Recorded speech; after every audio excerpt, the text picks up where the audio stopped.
Hello, everyone, and welcome back to the F1 Creator Series for the Fan Vote Grand Prix. We've just had an absolutely thrilling and action-packed set of two races around Monaco where the fans voted for, and great job by Scott and Jamie. Thank you very much for them. Before we tell you the track today, let's introduce the team. So I'm Gareth Allen. Joined alongside me in the commentary booth tonight is Kieran McGinley. How the devil are we? Hi, the devil is very well, thank you very much, and it's great to be paired alongside you, Gareth. I'm looking forward to another great racing action, and I suppose the only thing left is now to find out where we're actually going. Yeah, we'll jump over to Sapitron first, who's in the clipbook. How are we?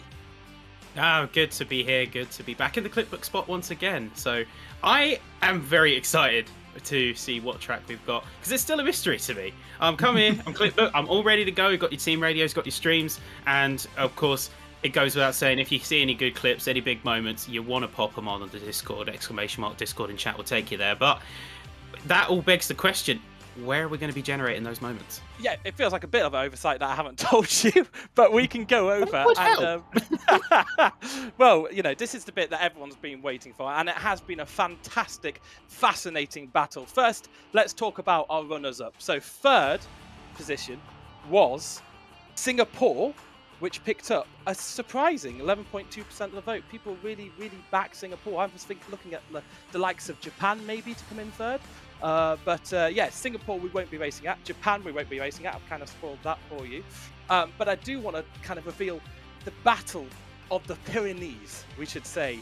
Spain and Monaco, they were absolutely at the top of the votes throughout the whole week, with one of those tracks taking a commanding lead and holding that until Friday, and then another track came over, took over, and then this morning there was literally votes within it. They were switching places. I was putting one track on the wall for my commentary notes, I was putting the other track on the wall for my commentary notes. But I can reveal there were 6 votes between first and second place. Thousands of you voted. Thank you everyone who did so. And I can reveal that we will be heading to the streets of the Principality, Monaco, for our first ever fan vote F1 Grand Prix. We'll be matching what we did in F2. Spain just missed out after all that, and it's going to be Monaco we are racing at. How do we feel about that today, team? Well, if F2 is anything to go by, we're in for an interesting one. We saw a little bit of carnage in F2, of course, front wings flying a little bit everywhere, even a late safety car for the last couple of laps of action. So, yeah, good to throw our creators at Monaco and see what sticks. Yeah, it's going to be good. Last time we were at Monaco, we had all sorts of disasters. I probably should have sent a clip over you, Sapitron, so you could show that off. But, Sappy, what do you feel about with Monaco? There's going to be plenty of action for you on the clipbook, certainly. It's going to be really good. I know for a fact that Monaco is one that we don't always see the most overtaking action, but what we do see is drivers operating on their A game. So we occasionally see the moves coming out of the tunnel into turn 10. We see a little bit of action, particularly around the double chicane, sort of turn 13 through to 16. We do see drivers see what time they can gain over some of the curbs, and of course we got Saint Devote, but we don't talk about Saint Devote because we don't want any heroics going through there, not this time anyway, because we want to see some good racing. We want to see drivers operating at their peak, and I think quali is going to be absolute fireworks for sure.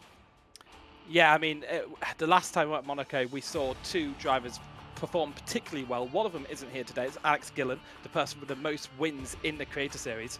But it was one man who won it last time out, who is here reserving. Jan van Geffen, the SRC founder, is an absolute Monaco specialist, like Pastor Maldonado, so quick on the streets. And he could be very, very quick again today. He has said that if it was Monaco that would win the fan vote, he'd turn off all of his assists bar 1, which is line. So he'll be a bit quick. And he even said that maybe he'll turn off line for the final 3 laps if he is leading. So Jan van Geffen really feeling confident around this track. He's filling in for Thierry Marduk at Ferrari. Maybe we could jump to the lineup just to give a quick view, because there's another talking point, not just we won't go to the lineup, but we do have the standings here. So M Sky Z is in the lead, and he is joint in the lead with GD68.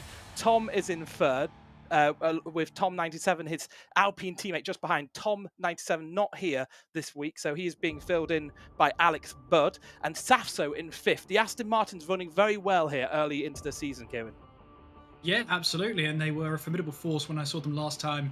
I was in the box at China, so they'll be hoping to really pick up the momentum. I mean, Tom and the Alpine, the Tom Square team seems to be working well. I know Tom 97's not here tonight, but Tom taking his first win and Alpine's first win of the season last time out in Baku. Well, he's won one street circuit. Can he go forward here today and win another one? Yeah, well, yeah, it's French on the top of both standings, and the person who has joined the grid is going to be Elray Giri. He's back in the Creator Series. I'm absolutely delighted to see it. Always one to watch from the commentary booth. He's taking Beaver Sama's seat at Alfa Romeo, who's backing away because of other priorities in his life. So it'll be sad to see him go. Certainly he'll be reserving in the future. But Elray Giri will be fighting once again in the Creator Series, and I'm delighted to see it. And I'm pretty sure we can go over to the action pretty soon. Yeah, I'm delighted to see where it is, but we'll get into qualifying. Obviously, we'll be finding out who's going to be the first to be eliminated. There it is, Monaco under the lights, and that's a real addition to this one. And it is going to be, of course, where we start to see that Intermediates Championship get underway here at Monaco. Yep, Intermediates Championship. For a reminder, there is a fastest points place for the fastest Inters point place in Q1. So you will see drivers go out there on Inters and try to set the quickest time. And Safso is going to be the first car on track. And a big shout out to Safso. He makes half a century of Creator Series appearances with this appearance here in Monaco. What better place to do it? And he's certainly someone who has won the Creator Series Championship. Of course, season 1, 2 race wins to his name, and someone who's may have fallen down the order a little bit over time as the sweat has intensified. But Safso meeting that half century for Creator Series appearances is a fantastic achievement. Yeah, absolutely. I think, well, Safso's just let Chesnoid go through to take over. So, well, in theory, he should be the first one to set a lap time here. But as we've all probably seen, qualifying is an interesting one, because here we've got Chesnoid Gaming. We're going to ride on board with them as we head way down towards the Nouvelle Chicane. Such an easy place to invalidate your lap time, especially that curve with the sausage curve on it. As we ride on board now in towards Tabak, a terrifying corner with slicks on, let alone if you're trying to get around there on intermediate on a dry track. And then we head in towards that swimming pool section, back onto the powers. We head away in towards Raskas. But Gareth, a lap here of the Principality, first raced here in 1929. Do the honours of the hot lap.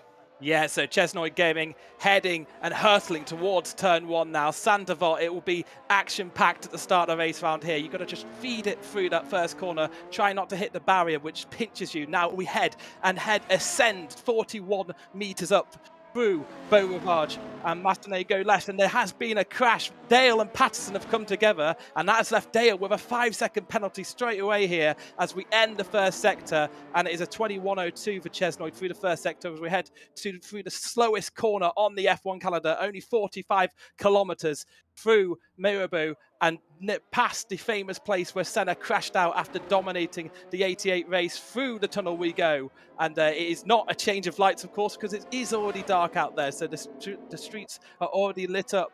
And now we head through the Nouvelle Chicane, and Chesnoid Gaming on a lap here. Dad to be, very excited for that to happen for him, of course. I'm a dad myself, and it's a great thing to happen to you. Through Tabak, named after the old tobacco shop that used to be behind the exit of that corner. And now into the swimming pool chicane. We're going to have the first lap up on the board as we crawl through Raskas and in to Anthony Noakes we go. Where will this put Chesnoid? It isn't fastest through the first and second sector as things stand. Other cars are going quicker on the intermediate lap, of course. This is going to be a 1:17.442 to get us started here and kick in.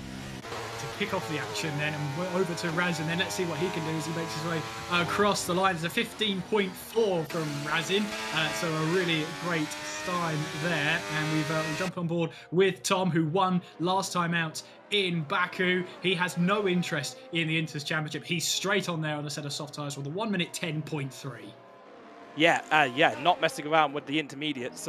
He is just not bothered about that. Does not want to risk hitting a wall and maybe losing the chance to set a lap time and get through the sessions. So not bothered about that. El Rey Giri here, back in the Creator Series. We love to see it in that beautiful Alfa Romeo livery, which is wonderful under the street lights. And Hoodie Pete now coming around the final corner, filling in for Curbs this weekend. Of course, double duty for him because he was in the F2 race now. Coming across the line, he jumps into 7th position, 1:19, and a little bit of an obstruction there at the end of that lap. So he'll be looking for maybe a better lap, of course, on a slick pair of tyres later on in the session. I don't think we're expecting any kind of weather front today because I looked at the Monaco full course forecast. Of course, we pick the forecast on what it is in real life. It's like sunny there for the next like 2 or 3 weeks. It looks beautiful. If you want to go to Monaco now. It's going to be a good time.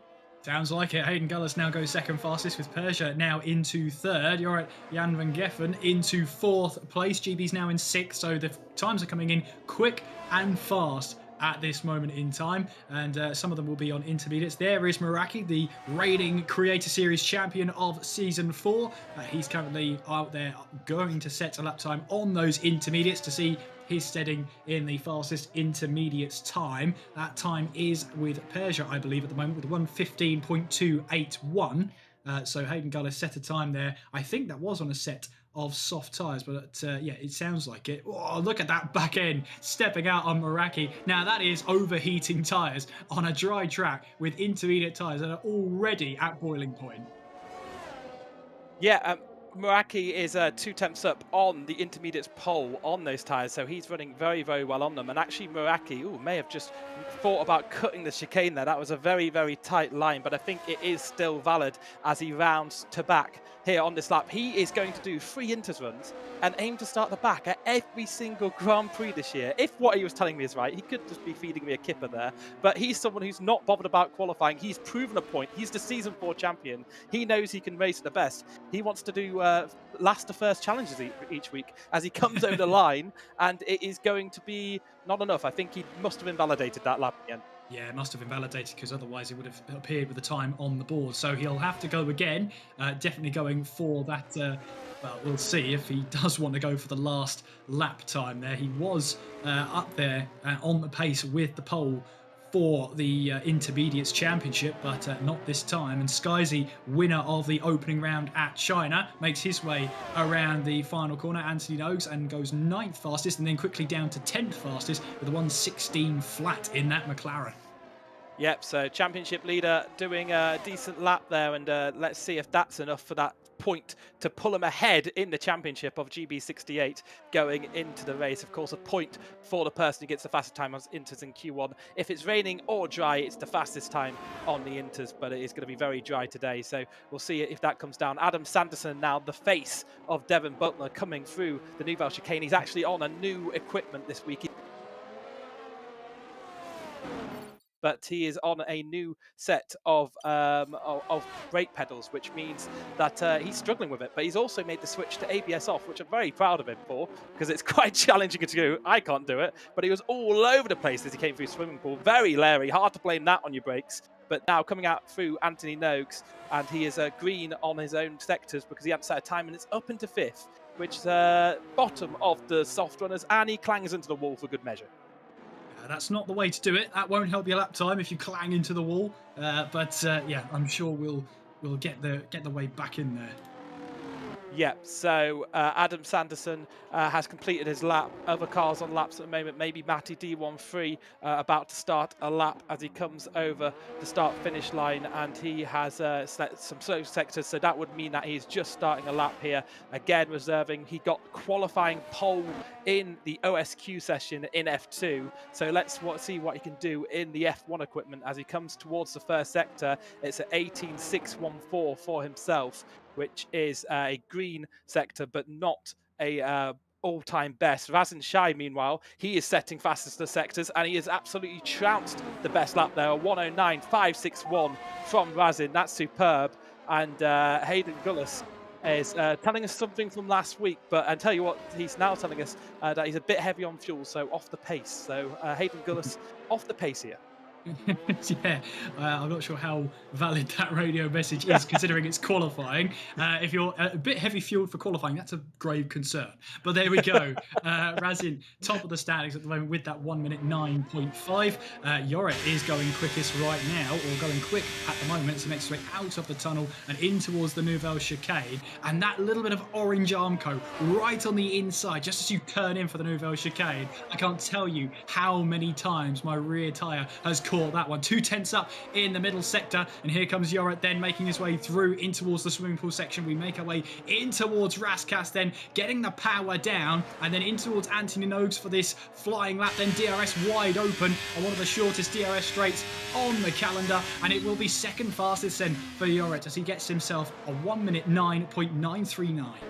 There we are, some early contenders coming out straight away here. 4 attempts between first and second. Mr. Dale has retired from the session. That is in the pits, I believe. He's decided a 1:11.2 is fast enough for him to get through this session. There is 8 minutes left on the session. And yeah, people on the bubble at the moment. So Alex Budd, he's in the pits. He'll have to go again. Actually, M Sky Z is on the bubble now because Alex Budd has been pushed down. M Sky Z's on an out lap. Hoodie Pete, Patterson, Meraki, who we know probably isn't going to make out of Q1 unless something miraculous happens, and Nagire, he's all in the drop zone at the moment. So those are cars that definitely need to go again. But realistically, anyone who has set a time on those inters needs to go again. So we're looking at the likes of Peya, Safsto, GB68, who should be out there on a lap at the moment. Patterson, who is on a lap, coming through to back at the moment on a pair of inters again. And he is, yeah, again, just he hadn't set a lap time. So he's got plenty of time to set this inters lap and try and get that point for the championship. As GB68 tells us that we go again, so annoying. So he must have had a mistake. He invalidated his lap, and he is going to go for another lap. Patterson over the line now, and he is a 1:23. That is not going to be getting any points from anyone, and he's lucky to avoid the wall as well. They're very loose and Larry through Santa Fault. Loose and Larry, that's a good one. Here's GB now, so he's a bit frustrated at the moment, but he'll make his way round Anthony Nogues and onwards to finish off this lap and perhaps start another. 1 minute 10.6 from GB puts himself into 4th place, 1 minute 10.623, as we see now 6 minutes 43 on the clock. Those at risk, I'm sure you have already mentioned there. Is Alex Budd, Hoodie Pete, Patterson, Meraki, we know is aiming to start from the back, but Nogueira is also in the drop zone as well. So really, we're looking at 4 drivers potentially out, because we know Meraki is aiming to start this race and every race in this season of Creator Series from the back of the grid, which is a bold strategy when it comes to Monaco, but let's see how it plays out. Yep, now we have De Guerra, the Alfa Romeo driver, coming through the first sector. It's his first time lapped here, 18.620 through the first sector. And as he goes around the hairpin and has a little puff of smoke, but I think that's just from his tyres as we go into the tunnel. De Guerra have quite good pace, to be honest, from him. He's been decent over the last few rounds, consistent points. And he's actually 8th in the championship thanks to that. So, of course, he has Elway Giri joining the team. He'll be consistently here. He always was back in his Aston Martin days. So it could be a very good things to come from this Alfa Romeo team as we head into the swimming pool. And he had a 33.237 through the middle sector, but bumps the wall where Michael Schumacher decides to park it once and opens the DRS. Does he dig the wall on the inside? No, he doesn't. Just tries to hug the wall, and he jumps up into 5th. So that's a decent time. I think that should be safe in this session. What are we thinking a cut-off would be for this session, Kieran? A cut-off for this session, I would have said if you've got a mid-11, I don't think you're safe, to be honest with you. You know, I think Hayden Gullis might have to go again. Kenko, Adam Sanderson will probably have to go again. Chesnoy will have to go again. We know Persia and Safso, there's definitely more pace in both of them, but I believe Persia's lap time was the intermediate time he set, so that's not a very representative lap time of him. So we'll have to see how it all goes. We've got a new lap time on the board. I think that's Tom perhaps into 4th place now, 1 minute 10.3, as we see Skyzy in the pits as well. Yoritz, who was saying that if it was Monaco, this fan vote race, as you said, Gareth, he would have, well, disabled all assists apart from the racing line. There's Hoodie Pete, who goes 15th fastest, 1 minute 13.2, right on the bubble of elimination. Has he got enough time to get it back and into the pits? Persia is out on the medium, so perhaps he fancies a little bit of a track exploration, not to burn through another set of soft tyres, but a bold strategy with 4 minutes on the clock. Interestingly, I believe it's Infratic, who's currently 9th fastest on lap time, holds the fastest lap time through the speed trap, which is just emerging out of the tunnel at about 288 kilometers an hour as Persia hits the wall, loses his front wing going through Tabak, and will have to trundle his way back to the pits.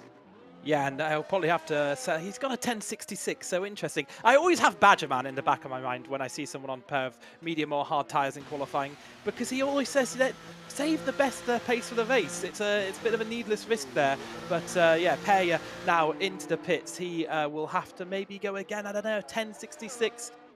That seems like it's safe. Of course, he's way off 15th position at the moment, but we know track evolution is key. We know there's cars out there who have set intermediate times, who haven't set quick times here, but Hoodie Pete over the line now, and he jumps into 14th, so that's a 1:12.452. I'm not sure that's good enough. GB68 seems happy with his time. Emphatic Mr. Dale, they've got 11.2s. They're out of this session. They think they're good enough. So we are looking at that battle between Matty all the way down to Patterson here, and Meraki has had another stab at the intermediates lap, but invalidated again. So 2 invalidations for him on the first laps of those intermediates. But we are coming to crunch time in Q1 here, and the best qualifying session you'll have all year. Of course, Monaco, the best place for hot lapping in, and it's fascinating to see who will make it through to Q2 here. Yeah, it's one of those where you've got to basically make sure you get the best qualifying possible. This is the most important qualifying session of the year as Hoodie Pete decides, no, there is no chicane there, and goes straight for Tabak. I guess he's trying to get back, well, he's given up on that lap, but he's also probably trying to get back to the pits to see if he's got enough time to put on a brand new set of soft tyres, because he's right on the bubble, 14th fastest, 1 minute 12.4. He will probably have to go again, and so that's his route, the shortest route possible, back into the pit lane. As Safso's on a flying lap, there could be traffic up ahead, but he makes his way through in towards the swimming pool section. Now we head away onwards in towards Raskas, then getting the power down as we then make our way through in towards the final corner. That's Chesnoid Gaming right ahead, so both of them looking to get lap times on the board. Chesnoid starting his lap, Safso gets across the line. It's 9th fastest, 1 minute 10.6. Yeah, I feel like that should be enough for the Aston Martin driver, who's currently sits 5th in the championship. Adam Sanderson, new hardware for him, dancing through the swimming pool section of the track and towards Raskas in the Red Bull, filling in for Dirk Chocolate, who of course is racing with El Taco Man in the Daytona 24-hour. Around Anthony Noakes, the corner named after the person who decided to start racing around Monaco, and Adam Sanderson across the line. It's a 1:11.542, only 13th. But that is going to be his best shot at a lap here, and that could see him out of this qualifying session when we looked at the like of Hayden Gullis. Alex Budd still set lap times here. Chesnoid Gaming as well has a big moment of Nouvelle chicane, and that could see him out of this session, because he will have enough time to recharge, but does he have enough fuel on board to go for this one again? Yeah, well, it's going to be tough to see, but I don't think he's got a lot of choice. Just having a peek of that battery, looks like he's got enough for another run. You do normally, can't really underfuel the car in qualifying here at Monaco. You can have, because of its 3.3 kilometre nature, have 2 laps of fuel on board if you need it. So Chesnoid gets across the line. This is last chance saloon for him. If he doesn't put this lap together, he is out of qualifying. Yeah, so this is it as we ascend 41 metres up through Beaurivage and towards Massenet and towards the casino section of this town. Patterson has just improved to 17th. That isn't enough as things stand, so places are starting to get sealed in to Q2. Safso's retired from the session. He's way up the order. He feels he's safe. Hoodie Pete, Patterson, Chesnoid Gaming, Meraki and Alex Budd are all on laps again. So is Hayden Gullis down in 14th, who's in the drop zone, who could be in the drop zone if people improve. Hayden Gullis through the Nouvelle chicane right now. Of course, he won the sprint race in the F2 today already, and he won the feature race at Baku last week. but doing double duty here in the F1 because we've had so many people away for the Daytona, dancing through these corners. Hayden Gullis looking for improvement. So far, he hasn't found improvement through the first and second sectors and comes into the pit. So that is big. Kenko at risk here. He's down in 15th. Is Patterson improving? He did have a better middle sector, but a little bit squirrely on traction out of the swimming pool section around Vasquez as someone's just jumped up the order. It was Chesnoid. He's jumped into 14th. So Kenko is confirmed out. Patterson over the line here, and he hasn't improved. Meraki on another set of intermediates. He won't improve to get out this session. But Alex Bird, the man who picked up the final points paying positions in China, can only get 17th here and is out of Q1. Meraki out there on a lap on a pair of intermediates. He's gone into the pits. I don't think he's picked up intermediates pole. I'm not sure who has it, to be honest. I'm sure we'll be told in chat soon enough. But that is it. Hayden Gullis just through by the skin of his teeth.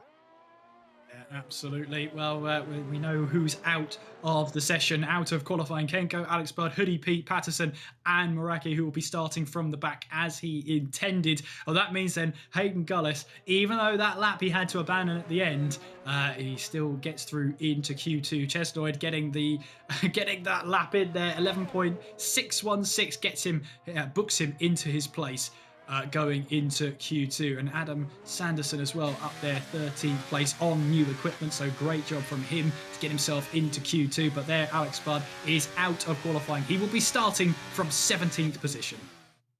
Yep, and people setting the early pace in that session, Razin Shai, M Sky Z, and Jorrit Jan van Geffen. Tom not too far away, last week's winner, but again, it is those big stories. We'll see if we can get any of those in for interview here. Kenko, Alex Bird, Hoodie Pete, Patterson, or Meraki. I'm sure Meraki wouldn't mind talking about his intermediate runs, so we'll see who we can get in for that. But yeah, fascinating. Hayden Gullis through into Q2, but not looking super confident out there. He's going to find it hard to get through to Q1 here. We have the likes of Mr. Dale, who qualified, got out really early, but of course he has that five place drop. So Patterson will actually be starting from last, and Meraki already gains a place thanks to that collision.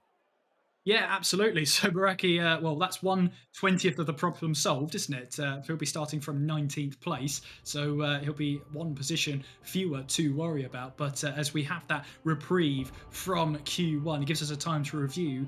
11.6 was enough to get you into Q2, and that's obviously margin for error is going to come down and down and down. And in the night time of Monaco, I mean, it's a spectacle to race there at night time. It really is. Yeah, it is. It's fantastic to see it. We will have racing again on the track soon. We'll also have interviews from our drivers. But yeah, Hayden Gullis. Yeah, he's gonna be absolutely on the line here. He's generally done quite well in the F2. He's looking to get that full-time F1 seat, but you can see why he dropped away from F2 because he just struggles with qualifying. It's more race pace that he can pull something out of. But if something goes wrong, it goes bad. So, but anyway, I think we are going to go to an interview with Meraki, our Season 4 reigning champion. Hello. Wait, was that an intro and I've got to say stuff now? Yeah, indeed it is. Hello, Meraki. All I heard was Season 4 champion Meraki, and I didn't hear anything before that. Is that not enough? That is you, isn't it? That is you. I mean, that is true. That is true. But, talk us through your strategy this season. I announced it on the broadcast that you were just going for intermediate laps in Q1s and chilling out for the rest of qualifying unless you miraculously get through or it's a wet qualifying or something like that. You want to start from the back every single race. Yeah, obviously last season was a bit of a spicy title fight between myself and Ben, and we had like Razin and Sky and stuff involved in it at some points. But at the end, it was just me and Ben. And it was quite hectic. And now that we've got the championship this season, I'm just chilling. I'm just having a wonderful time starting P20 every race. So that's the main thing. Is it? I mean, were you tempted not to do it at Monaco though? Because it's obviously Monaco that has won the fan vote by 6 votes. Like, did you think, well, it's going to be a tough one, this one, actually starting from the back? It typically doesn't end well for people. I mean, safety cars. Really, it's Monaco. Like, if I get involved in a crash, oh well, I started P20. It doesn't necessarily matter, does it? But do you think you could win today? Yeah. Do you think you could come through? There's always a chance, really, isn't there? I don't know what's gonna. We've got a lot of reserves racing this week that have come from literally directly from the F2 cars into the F1 car. So Did you see those F2 races? There was a lot of crashes. yeah. There was obviously during the safety cars as well. Have you heard of the channel called Dash Ducks? I haven't heard of Dash Ducks, no. It's where you can spend 50 bits and you can feed like this massive pond of ducks. So every time there's like a safety car, I was going in there and just doing like 50 bits and feeding some ducks. It was a wonderful time. Very exhilarating. Well, you know, some people's loss in that Exactly. race was the ducks' game. Exactly. Exactly. I found my favorite duck and he was called Steve. He was awesome. Steve the duck. I love that. Well, oh mate, it was crazy. We'll let you get back to feeding the ducks. We've got qualifying 2 to go over. Thank you very much for joining and best of luck in the race. Thanks, we do guys. have Mr. Dale out there on a lap at the moment, coming towards the line. He's going to be the first person to set a time. AlphaTauri's back-to-back setting the first lap times, and it's a 1:10.957. So that is an improvement by about 3/10 on the lap he did in Q1. Yeah, looking good so far then. So let's see what he can do for the rest of the session. Of course, maybe maybe quicker lap time as well into the 109s is definitely a possibility in this Q2 session, as we see Jan van Geffen make his way towards the line then and goes quickest. There's the 109. I said that we would get them, and it's Jorrit who gets it. 109.881 is currently our fastest lap time of Q2. Yeah, other cars going quick out there at the moment. We have Hayden Gullis, who's currently sitting in 9th. We have Matty D13 coming around to back now. But Hayden Gullis going through the tunnel, he set a first sector time of 19.441. And he was someone who needs to find time to have a chance at the top 10 shootout. He finished 15th in the last session now. Admittedly, he didn't get his last lap in, so there is time out there on the board. But it'll be interesting to see straight away what kind of time he can get quite safe through the swimming pool section. You don't want to invalidate at the end of a good lap. You want the good banker in, through Raskas, tuck it in, and through Anthony Noakes, and just nail the throttle, aim for the inside line to minimise the track time. And as he goes over the line, it's only good enough for 10th, so that's a 1:13.557. And I think he went faster than that in Q1, so that is going to be difficult for him. He's going to have to go again and find more time. N-Sky Z, our championship leader, is coming around the final couple of corners now, and he was a bit loose through Raskas, but he's going to open up the DRS and sprint to the line. He cuts the timing beam, and it's the fastest of all, a 1:9.624 for the Frenchman. Good lap time then from our championship leader. Here comes Chesnoed across the line to go 10th fastest with a 1:12.4. So possibly a used set of tyres to get that one as Jorrit comes into the garage as he's abandoned his last attempt. There is Matty, who was in a battle for the lead in the F2 race earlier on, as Jorrit actually retires from the session, so he feels happy with the 109.881 and he feels he's booked his place into Q3 as Matty comes back to the pits, currently 9th fastest and a 1:11 flat. Let's see who's out there. GB is also out there making his way towards the Nouvelle chicane as he attacks it, darts his way through in the Aston Martin, and we make our way through in towards Tabak. Let's see if he carries on then, almost kissing the wall on the outside of Tabak then as we dive in towards the swimming pool section, heading our way now on towards Raskas as you turn the car in, back onto the power we go, and he does get his way into the pits. So possibly an invalidation on that lap, or he wasn't happy with that lap. Either way, he's brought the car back to the pits. He's currently 6th fastest. Yeah, so Hayden has improved. He's gone 6/10 quicker as he had a bit of a lock-up into the Grand Hotel hairpin. Emphatic has just started a lap on for the Ferrari team. He is in 15th position. Tom is also out there on the out lap, yet set times. Peya leaving it very, very late, but 15th place for Emphatic, looking improved this year. Took a break away from the F1 game right at the end of last year, has come back refreshed and picking up points, much like his season 3 form, which was very, very good and encouraging. Got him that move to Ferrari, but he just couldn't deliver in season 4. But through the first couple of rounds, he's had a good couple of places, and he is 6th in the championship because of that, as he heads to the Nouvelle chicane, and he will dance through this chicane, just looks to clip that curb as much as possible, and that is very spectacular. What happened there? His front left wheel is off. There's a car coming through. That is Elray Giri, but he must have hit that inside wall, and I think I just cursed him by saying how well he was doing this season. Well, he is not going to take any further part in this session. There you go, Infratic. Gareth admitted it himself. It was a commentator's curse. I don't believe in the curse, but that was suspicious. No, that's it. That's on you, Gareth. I'm sorry to say, but that is on you. But yeah, so unfortunate for Infratic. So he will be starting from 15th place. Not the best, not the ideal start you want at Monaco. There is Tom then, who makes his way through in towards the tunnel and charging his way through the long right-hander, where in the daytime your eyes would adjust in the cockpit. No such need to do that, as we're fully lit around the circuit, heading our way through in towards the Nouvelle Chicane, now towards Tabac, through in towards that flying left-hander, and there's Infratic on the radio saying, I barely touched it, ain't no way. Yeah, fine margins there for Infratic, and unfortunately, it sounds like, Gareth, you got it absolutely right. It sounds like he did clip that barrier, but he feels not enough for that damage as Tom comes across the line to go second fastest, 109.742. It reminds me of a collision actually Tim at Marduk had back in Season 2 with that exact barrier. His teammate, of course, away in Australia. He will be back next week in the Creator Series for him to start off his Season 5. But he had a very similar incident, getting into that wall, just tapping it very slightly and losing that wheel. It is a place that is going to cause plenty of upset for our drivers if they don't pay it the respect it deserves. Elray Giri, the Spanish king, coming around the final corner now, and he's recharging, so he is building for a lap in that Alfa Romeo towards turn 1. He'll go. He's off kilter with some of the other drivers, but M-Sky Z, he's retired from the session, a 109.624 for him. He certainly feels that will be safe to get through into the top 10 shootout, but Elray Giri does need to improve. He's currently down in 8th. Mr. Dale coming towards the line as well. He's just about to start a lap in that Alpha Tauri.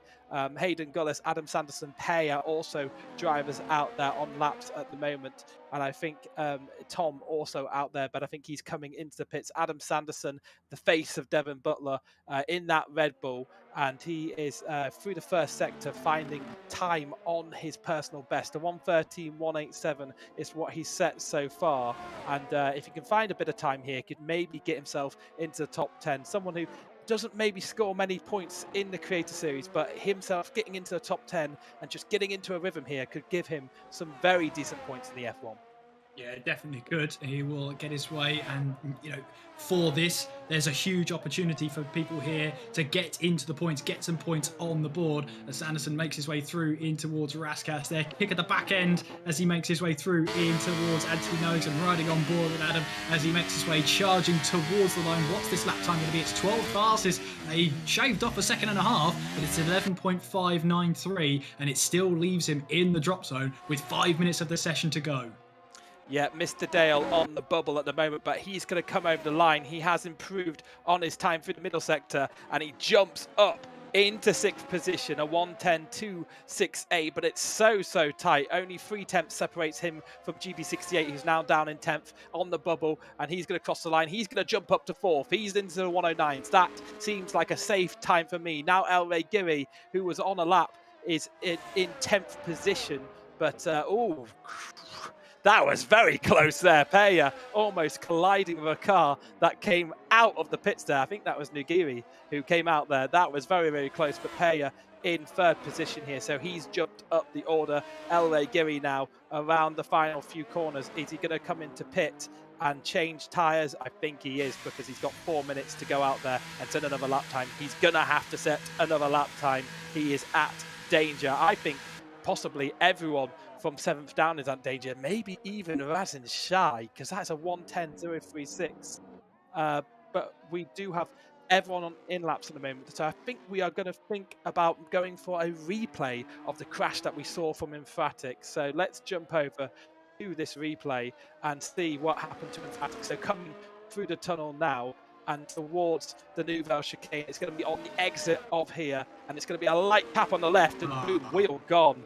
And you have to say, in real life, that could really happen. He's shown seldom see it in the game, that kind of damage, certainly on stage, causing that kind of impact for the player. Yeah, I'd say it's what the most bizarre thing is it ripped off the wheel. It didn't look like it ripped off anything else. The front wheel was completely intact there. It just seemed to be a case that that front wheel hit the wall and nothing else. So really unfortunate there for Emphatic. We believe we have some audio issues which we're hoping to get on top of. So thank you for our technical crew just making to do that. Apparently it's something to do with our Discord. I'm getting deja vu of China. Gareth, unfortunately. It's not just me, terrible production, guys. It can happen to everyone. But yeah, please bear with us while we can get through these issues. Nagiri, meanwhile, is on lap, coming through the first sector, as my TV now tells me it's going to turn off, which is not handy because I need it to commentate. So he is going to come through the first sector, and he has improved through the first sector this time. Someone who is certainly at risk, I think, will expect the likes of Sasso to go out. Mr. Dale does think he's safe, and yeah, apparently you can't hear what I'm saying. It doesn't mean much anyway, so that's absolutely fine. Just enjoy the pictures and the whatever you can hear. But yeah, I'll go over to you maybe for a little bit. Maybe we can hear you better, Kieran. Well, I mean, we can certainly try, can't we, into the final 2 minutes of the session. We're watching over Chestnut Gaming as he flies his way through in towards the swimming pool section, making his way out onwards. He goes towards Raskas. In that car in, getting the power down, a little kick of oversteer on exit. He heads his way through Anthony Nogues and onwards on the power, right foot all the way to the floor, and Chestnut Gaming 12th fastest is not enough to get him and book him a spot in towards Q2. It's an 11.057. It's 2/100ths of a second off of Matty D's time, who finds himself into 11th place. Yep, so he is in 11th place. Matty D13 is probably out of this session. He's going to have to find some time on this lap, and he has actually found some time through the first sector. Through the middle sector, 3.908, that is not an improvement, and now a little bit of traffic as well from Giri, who's winding himself up for a lap here with 58 seconds on the board. Wild kick out around the final corner. Matty D13, the Red Bull, across the line, and yeah, he's not improving. I think validation must have been so he's gonna have to Chestnut Gaming is in 12th position. LA Giri just starting a lap as well. We'll keep an eye out on him. Even we could go picture in picture with LA Giri and keep an eye out on his lap time. He's currently down 10th. Is Chestnut Gaming going to go and improve? Around the final couple of corners he will go, and he is going to return to, so he certainly won't be improving by taking right into the pit lane. Hayden Gullis in 14th, he's out there on the lap to Safso out on the lap because he feels under pressure. We could see the likes of Mr. Dell, even Rasen, get kicked out here. They're not too far away from the drop zone. Nagiri, who is in 6th, like you say, for 109.934 for him, and I would agree with him. But his teammate not safe on the bubble at the moment. Matty D13 is on yet another lap, and he is looking for improvement, and he has found improvement. No, he hasn't. He's not. He's going into the pits, but we will see Hayden Gullis come over the line, and we'll see Elway Giri come over the line. Elway Giri in 10th. He needs to improve to make himself safer in this session and prevent himself from being attacked here by Hayden Gullis over the line into 8th. That puts Safso on the bubble. We have Safso and Hayden Gullis out there on laps at the moment. We're going to jump to the Mercedes driver as he comes and navigates this final sector. Hayden Gullis not improving through the first 2 sectors, so that could be damning for him. Safso has jumped up the order. He's in 8th, so Matty D13 has been knocked down. Mr. Dale, the person on the bubble, he took attention early, and he's going to regret it because he hasn't made it through to the final round of qualifying. LA Giri just through. Hayden Gullis jumps up the order to 8th, and that was a thrilling end to that session. Oh, brilliant stuff, and Hayden Gullis books his spot into Q3, as does Safso and El Rey Giri. Well, his lap time there was so important because it meant he finishes in 10th place. Mr. Dale, though, finishes in 11th place. He's out of Q3, and of course, he got a 5-place group penalty. He'll actually be starting from P16 in the race. But there you go, your top 10 ready for the Q3 shootout. Yeah, and we're going to try and get on top of our audio issues here. So if you see a screen without us, that is because we're trying to get it on top of audio issues. You may not even be able to hear me. You're asking to fix my mic, but we will give it a go. Yeah, absolutely. So we'll get on top of the audio issues. You may see an intermission screen. It may go down slightly, but we'll be back. Oh, it's apparently cleaned up now. Can you hear us all? I wonder. I hope you can. Can you hear me? Because that's the big one. Because not a lot of people can hear me.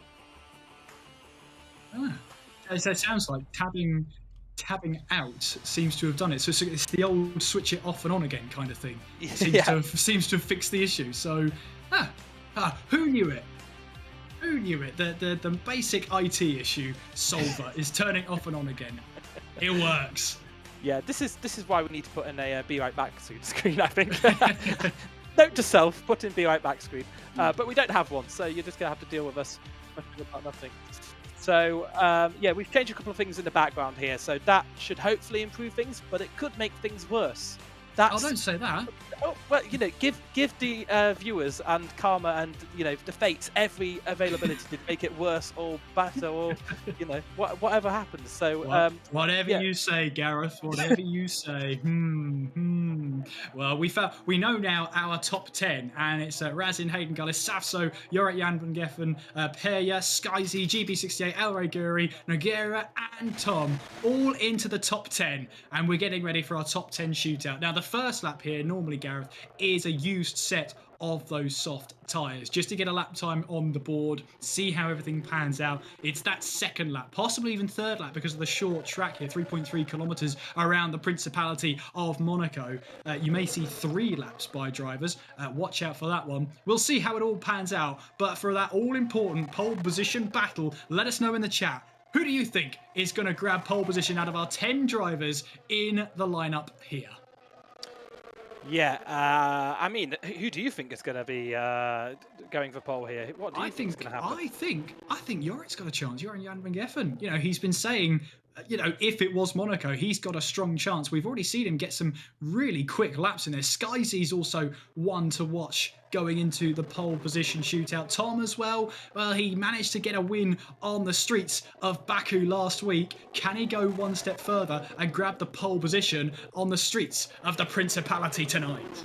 Yes, I mean, Jan van Geffen would have been my pick as well. Maybe someone like Razin Shai can upset the apple cart here. Of course, Razin currently sitting in, if I can get my notes in order, he's sitting in 7th in the championship. He's a little bit further away than you'd expect him to be because he dropped away from the racing last week to be at Autosport. So he's back, of course. He was well in the battle back in round 1, but just had things go against him that left him not on the top step. But Razin Shai is just about to start a lap time here, and it will be fascinating to see how quick he can go. Dances through Sandavot, tries to get as close to the barrier as possible on exit, and ascend 41 metres up through Beaurivage and around Massenet.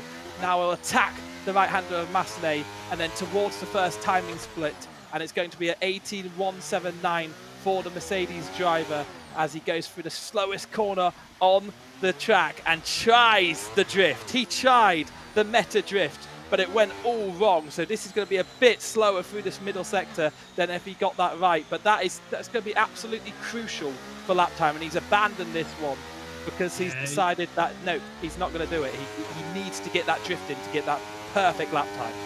Yeah, it does indeed. Safso, we're now riding on board with in the Aston Martin, making his way now down towards the Nouvelle chicane and taking that through. Skyzy 109.5 is now our fastest lap. Of course, it's our only lap so far, but here comes Safso then flying through to back and making his way now through in towards that swimming pool section, now diving in. Oh, a little tap of the wall. That's more than a kiss. That was a snog into the barrier there, as he'll now try and get back onto the power. He's going to finish this lap as he makes his way through Anthony Oaks, and with that DRS wide open, he'll make his way across the line. Second fastest, 1 minute 10.3. There's definitely more time in it for Safso, but that little peck on the exit of the swimming pool section did not help at all. Yeah, so he is down in 3rd position, and I think people will come through and beat that time. Someone who would love to beat it is Jan van Geffen. Not fastest through the first 2 sectors here, like Safso was in the first sector. He's coming to the line now in the Ferrari, filling in for Tim at Marduk, and he doesn't need fastest sectors through the first and second. He'll just go grab it through the final sector and jump to the top of the timing screens. And GB68 is saying, my wheel is constantly disconnecting, and that is that's not going to be helpful for him. That may be a bit of a hindrance for him. So that's going to be very, very tricky. We'll watch out for that through qualifying over the course of the race. Yeah, we'll have to keep an eye on that, because if that's an inherent issue that keeps occurring, where his wheel keeps disconnecting, well, I mean, there are better tracks for your wheel to keep disconnecting there. We'll have to wait and see. Keep an eye on GB68 then, as Jorrit Jan van Geffen pulls to the side, coming out of Portier, as he awaits for a driver to make his way through. I think it was Tommy was letting through. El Reguiri makes his way through in towards Tabak then. Gets so close to the walls here. You have to extract every little bit of lap time performance. They might even hit the wall on the exit of the swimming pool section. He'll get the power down through in towards Anthony Nogues. DRS wide open. What will the lap time be for El Reguiri? He heads his way across the line. It's third fastest, 1 minute 9.747 for the Alfa Romeo. Yeah, that's a big jump up in pace for him. He was struggling to get into the session, but suddenly he's in the mix and into the 109s. Tom, last race week's winner, must have had a bit of a mistake out there on the lap. A 1:12.567. That is firmly off the pace. Cars yet to set a lap. Razin Shai, Hayden Gullis filling in for Michi Hoyer in the Mercedes. GB68 and Nugiri is in the Alfa Romeo. Those two are the pits, Hayden Gullis and Nugiri, and it's GB68 on an outlap having wheel issues, as he has reported on team radio. Razin Shai, we saw him make a little bit of a Horlicks of his lap as he went through the Grand Hotel hairpin. He's desperate to get that drift in, which is so crucial for lap time, and you'll only see it in time trial. It's the only time where a drift is faster through a corner on this F1 game. Tom is in 6th position. He's not going to be improving, but we do have a bit of team radio from him, and yeah, he's frustrated at himself. GB68 now going to start at that. Yeah, absolutely. Well, let's see if his wheel keeps in good faith. It behaves itself on this flying lap. He needs it to. 5.5 minutes left on the clock. He doesn't have a lot of time out on there, but I'm getting word that Razin is going purple out there at the moment. One of the fastest laps we've seen so far tonight. He makes his way through in towards the Nouvelle Chicane, onto the power, through the revs he goes, and flying in towards Tabak as he now makes his way, sizing up the chicane of Louis Chiron, now in towards the swimming pool section, getting up close and personal with those barriers. You have to get that lap time in there. And now coming out of Raskas, through in towards Anthony Nogues, and making her way up the revs, through the gears, and Razin crosses the line to take fastest lap of the day so far. 1 minute 8.826, grabs provisional pole position as it stands. That is an absolutely huge lap time. He's gone half a second clear of his nearest rival, Jorrit Jan van Geffen. He's going to have to dig deep to dethrone Razin Shai from the top here. And this is going to be very interesting now to see if anyone can topple him. Hayden Gullis and Nigiri went into the pits. No, they never actually came out the pits. They're just waiting for the last moment to save a pair of tyres. Tom mistakenly went into the pits on his hot lap, we were told by Staffy John, and that admitted that he threw his own lap time, as M Sky Z now out on a lap. He's gone fastest through the middle sector where Razin Shai was at his weakest. Through the final couple of corners, that's not going to aid his way, and he's loose around the final corner too of Anthony Nogues. He's going to split the timing beam. He's only going to improve in second, and I think there's some attempts on offer through the final few corners there. He's got 3 minutes and 50 seconds to go back into the pits, regroup, and try to pinch that pole position lap away. Absolutely. And I'm going to say, remember when I said there are better tracks to disconnect a wheel at? Well, GB68 is making his way through now. Seems the wheel's behaved itself on this lap. He'll get the power down through in towards the final corner, and DRS wide open. Let's see what this lap time is going to be from GB68 as he crosses the timing screens. It's 1 minute 9.816. It's no improvement in position. It's an improvement in time. And, well, chat's deciding what are better tracks to have a wheel disconnect. France and Italy fundamentally, definitely 2 tracks there to have a better wheel disconnection. Yeah, as I said, there are better tracks. I'm not wrong on that. I'm not wrong on that statement. Yeah, there are marginally as Peya decides that he doesn't need to use his wheel through the Nouvelle chicane because he wants to get back to the pits as quickly as possible. Around 2 minutes is when the final lap times will start to come in for the people who want to go for the runs right at the end of the session. We have Peya, GB68, Tom and Nagiri who are all out there at the moment. Actually, Nagiri is out on an outlap. He's yet to set a time, and other cars as well that are being held up going into the garage there for Peya, who I believe got the intermediate pole, so he will be getting the pole point for that. I'm half speculating that, but you heard it here. He's first, he'll be getting a point, and if he doesn't, then oh well. But Tom here, who had that big mistake on his first lap last week's race winner, shock race winner maybe, because he hadn't won since his championship charge in season 3. He is out there improving on his time through the first and second sectors. It was the final sector where he made the big boo-boo on his first timed lap, but he doesn't try to drive into the pits this time out, and now he hugs the inside wall to minimize the lap time, and it's a 109.412, so that is decent positioning for the Alpine. We have Hayden Gullis on the outlap. We also have Nagiri, the Alfa Romeo, going for the first sector, but I think he's been quite slow through the first sector, so I think he must have made a mistake at turn 1. Indeed, he's crawling around there, so I think he may be looking to keep the charge and keep the fuel, but Elway Giri's coming through also on an outlap, so they won't want to start too closely to one another on the Alfa Romeos. No, not at all. It sounded like Nagera was also trying to burn fuel as well to try and make the car as light as possible, try and get the best performance there. As we see Razin making his way now through in towards Massenet, now in towards Casino, as those bumps get through there. Avoid the train where you can as we make our way through in towards Mirabeau, heading our way now towards the Grand Hotel Hairpin, and looking to try and see if we get it there. We'll try and get a picture of Razin trying to make this lap count then as we head our way through in towards Portier. Back through the tunnel we go then with the lights shining down. I think he has backed out of this one, so perhaps this is going to be a warm-up lap now, but he's got 40 seconds on the clock, so there's enough time to do that. Yeah, 40 seconds on the clock. Jan van Geffen coming to the line, and can he improve? No, he misses out by 3/100ths of a second on Razin Shai. So Razin Shai, who's out there on a lap at the moment, not out on a lap, sorry, is safe because of that moment. M-Sky Z's on an outlap. He's looking to try and get to the line. I think he's fairly close. I think indeed he has gone over the line. So he is someone who could maybe knock Razin Shai out here. Razin Shai has also, I think, gone over the line again. So he's going for another lap. Razin Shai currently sitting in pole position, but he has M-Sky Z fast behind Jan van Geffen. I think he's going to be looking to start as best second, maybe as far down as third, unless someone down the order can shock the order and jump up and knock Jan van Geffen down. M-Sky Z out there on a lap, Razin Shai out there on a lap, not looking to take that drifty line, and I think he wasn't very quick through the first sector, so I don't know if he's improving out here. Hayden Gullis, not expecting any miracles out there on this lap. Let's see where he can get up to. It was a surprise that he even got into this session with how much he struggled in Q1, so he's doing a decent job at that. Maybe he can just take a few scalps.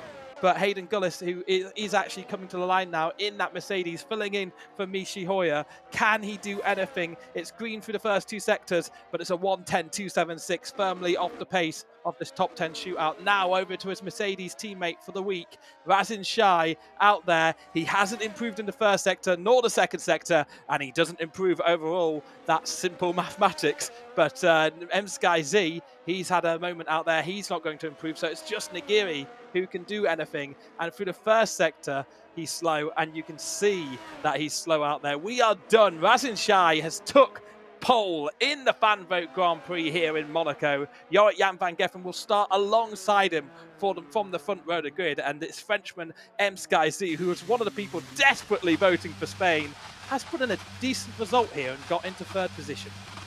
Absolutely, as Nogueira now tries to make his way back to the pits.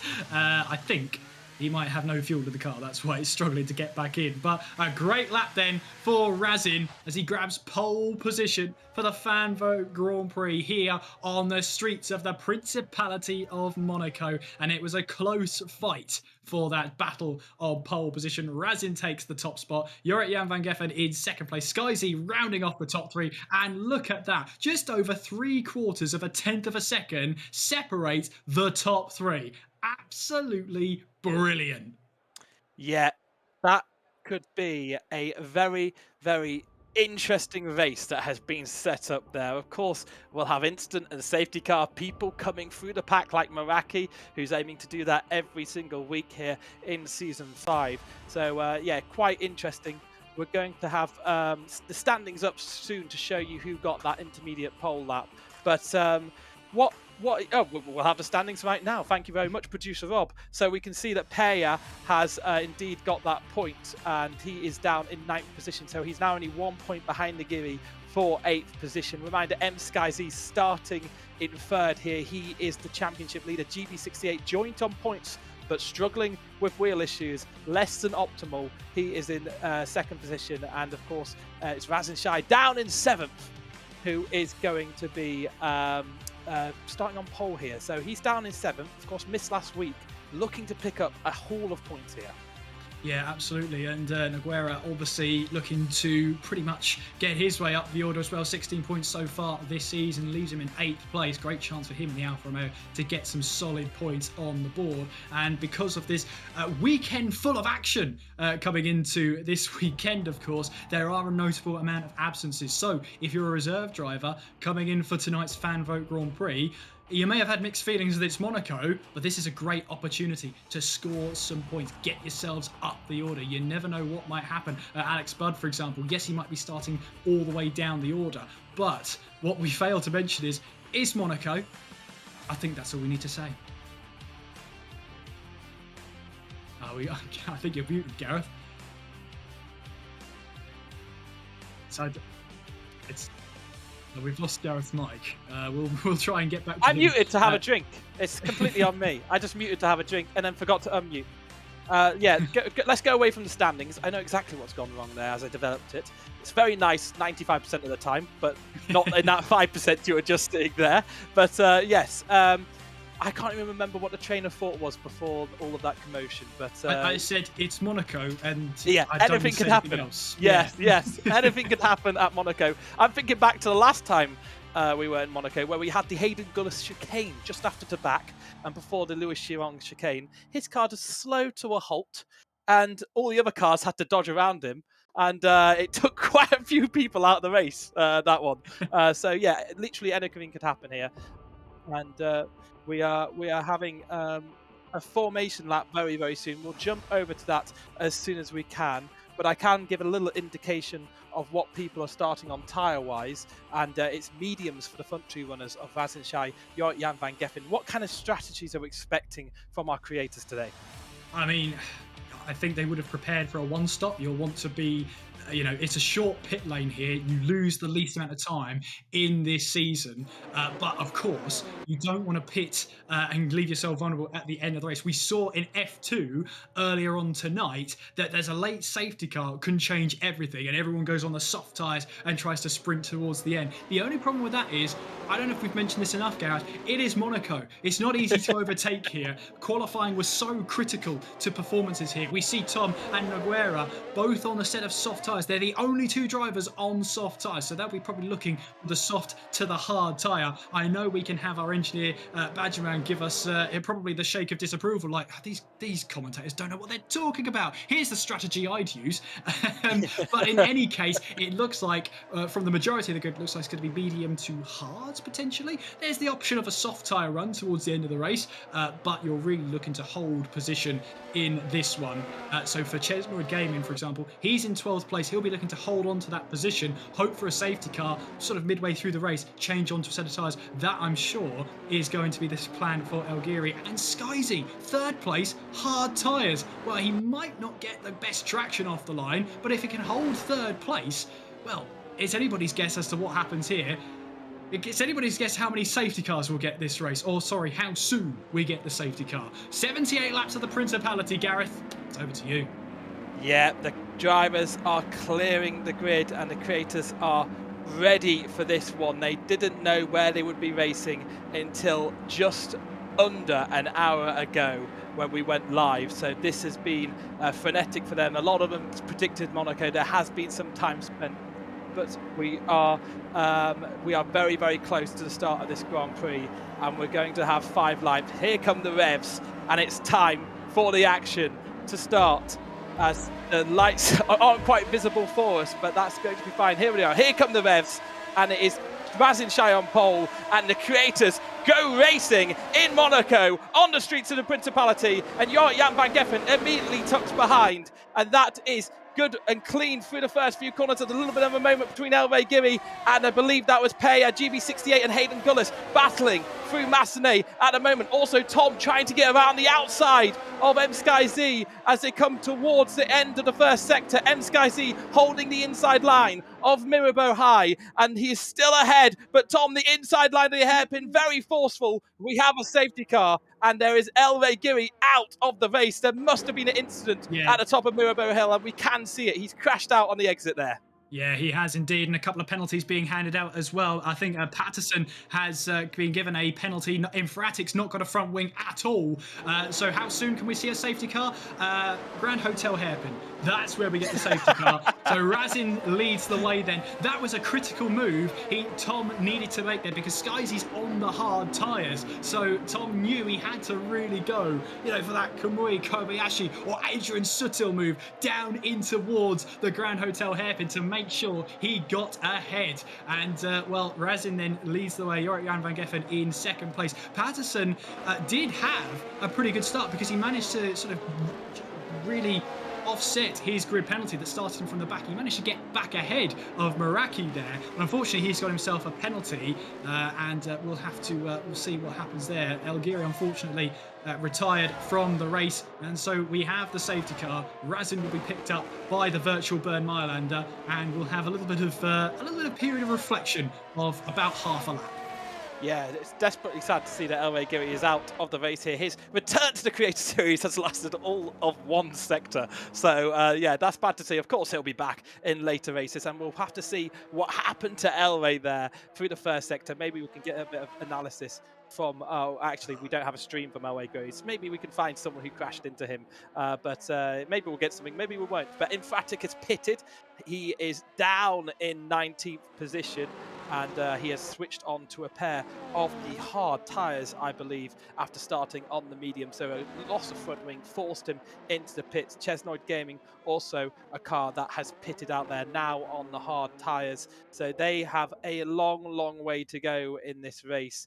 And I don't think the hard tyres really ever considered the optimal tyre around here. You kind of sometimes look at the one stop, but the hard to medium one stop. But usually it's medium to soft as a one stop because you may be going so much slower, but it's so hard to overtake here safely that even with that lack of pace, you are good. But we are going to go over to the clip book with Sapitron now.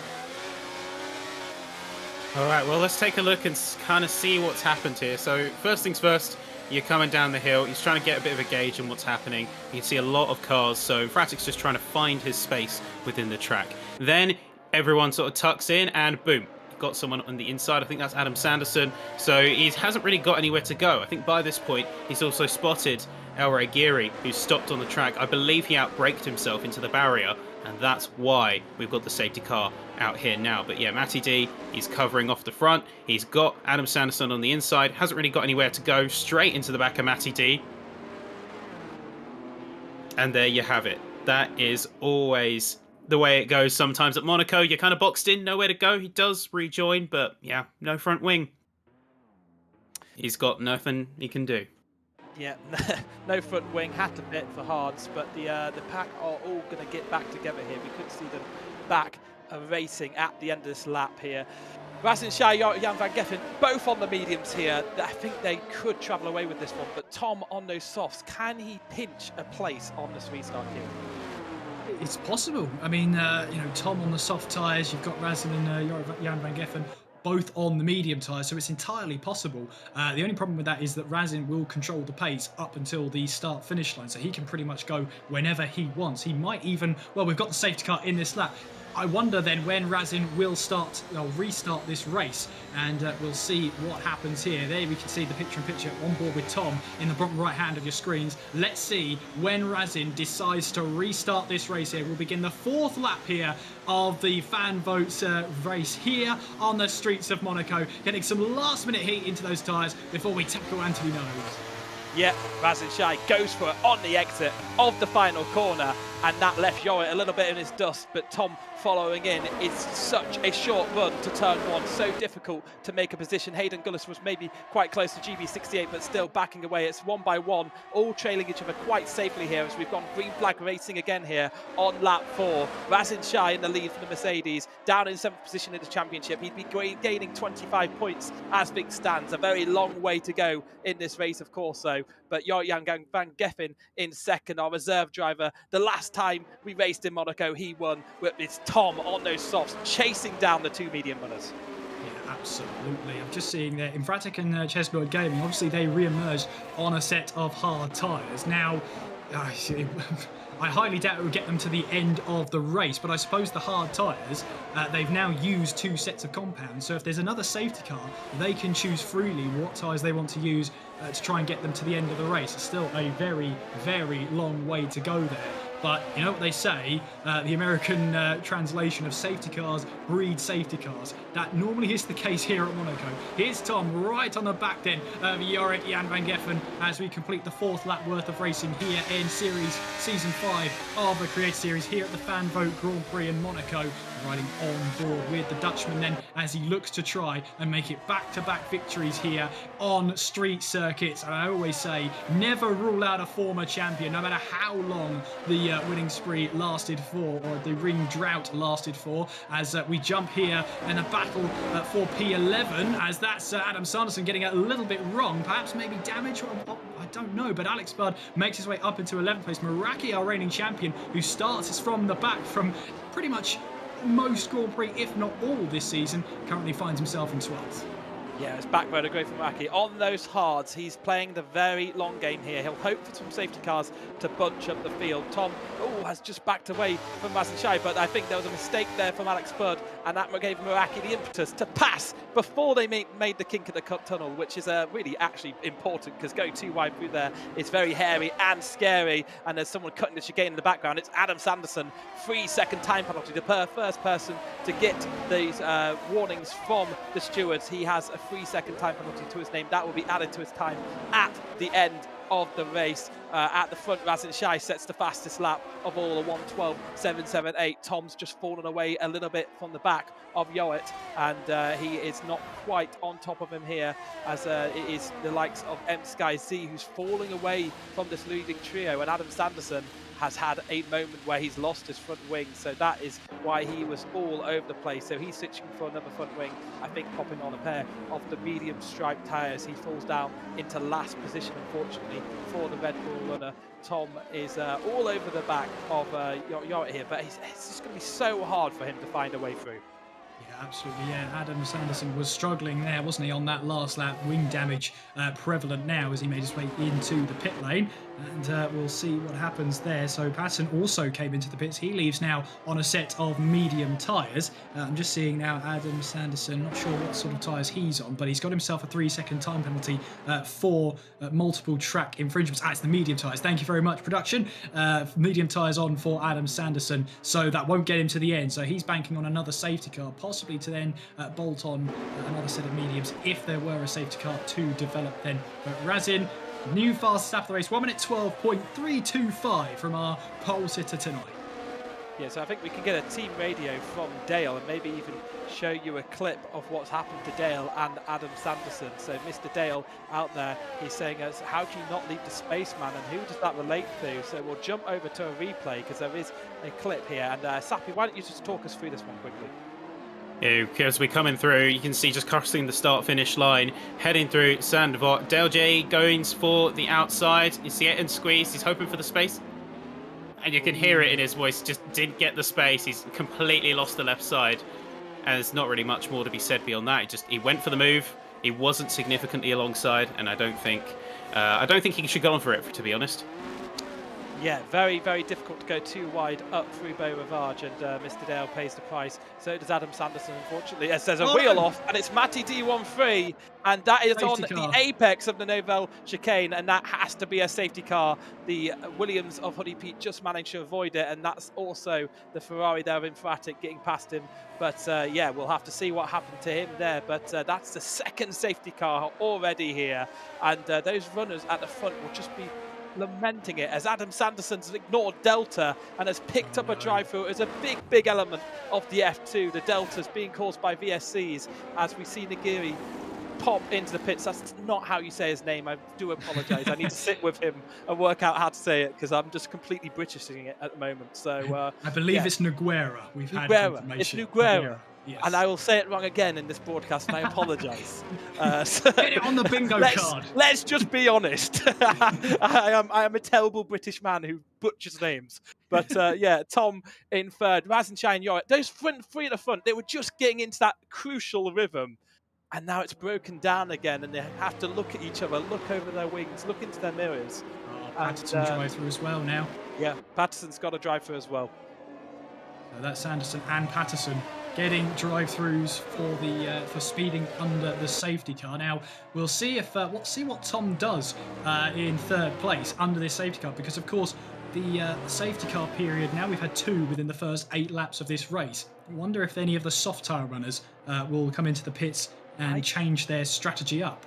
I suspect not. It's not something I would do, but then I'm not very good at this game, but truthfully, it's not something I do. For a reason, isn't it, Gareth? We're only lap 8. I feel like the softs still are the best tyre to be on the restart, and also we've caught the back of this safety car, so Tom is going to completely ignore what I'm saying.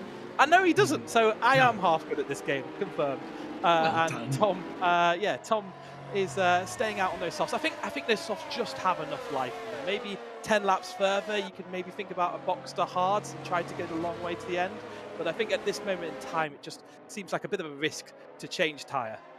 Yeah, and of course it will put you right at the back of the Crocodile, about 16th or 17th place. So we'll see what or how long Tom can go on the soft tyres for. Yeah, let's quickly jump over to the clipbook for some analysis on the Matty D13 incident. Safritron, talk us through it. Yeah, well, there's not really much to say. It didn't have much of an altercation between other cars. It was just, if you come through, you can see it's just the Nouvelle chicane. He took it way too deep. And the head in the hands is frustrated, you can tell. And the Nouvelle chicane, I think we all know it, is one of the most brutal parts of Monaco. Everyone goes so close to the wall, and he just overcooked it a little bit here. Unfortunate to see.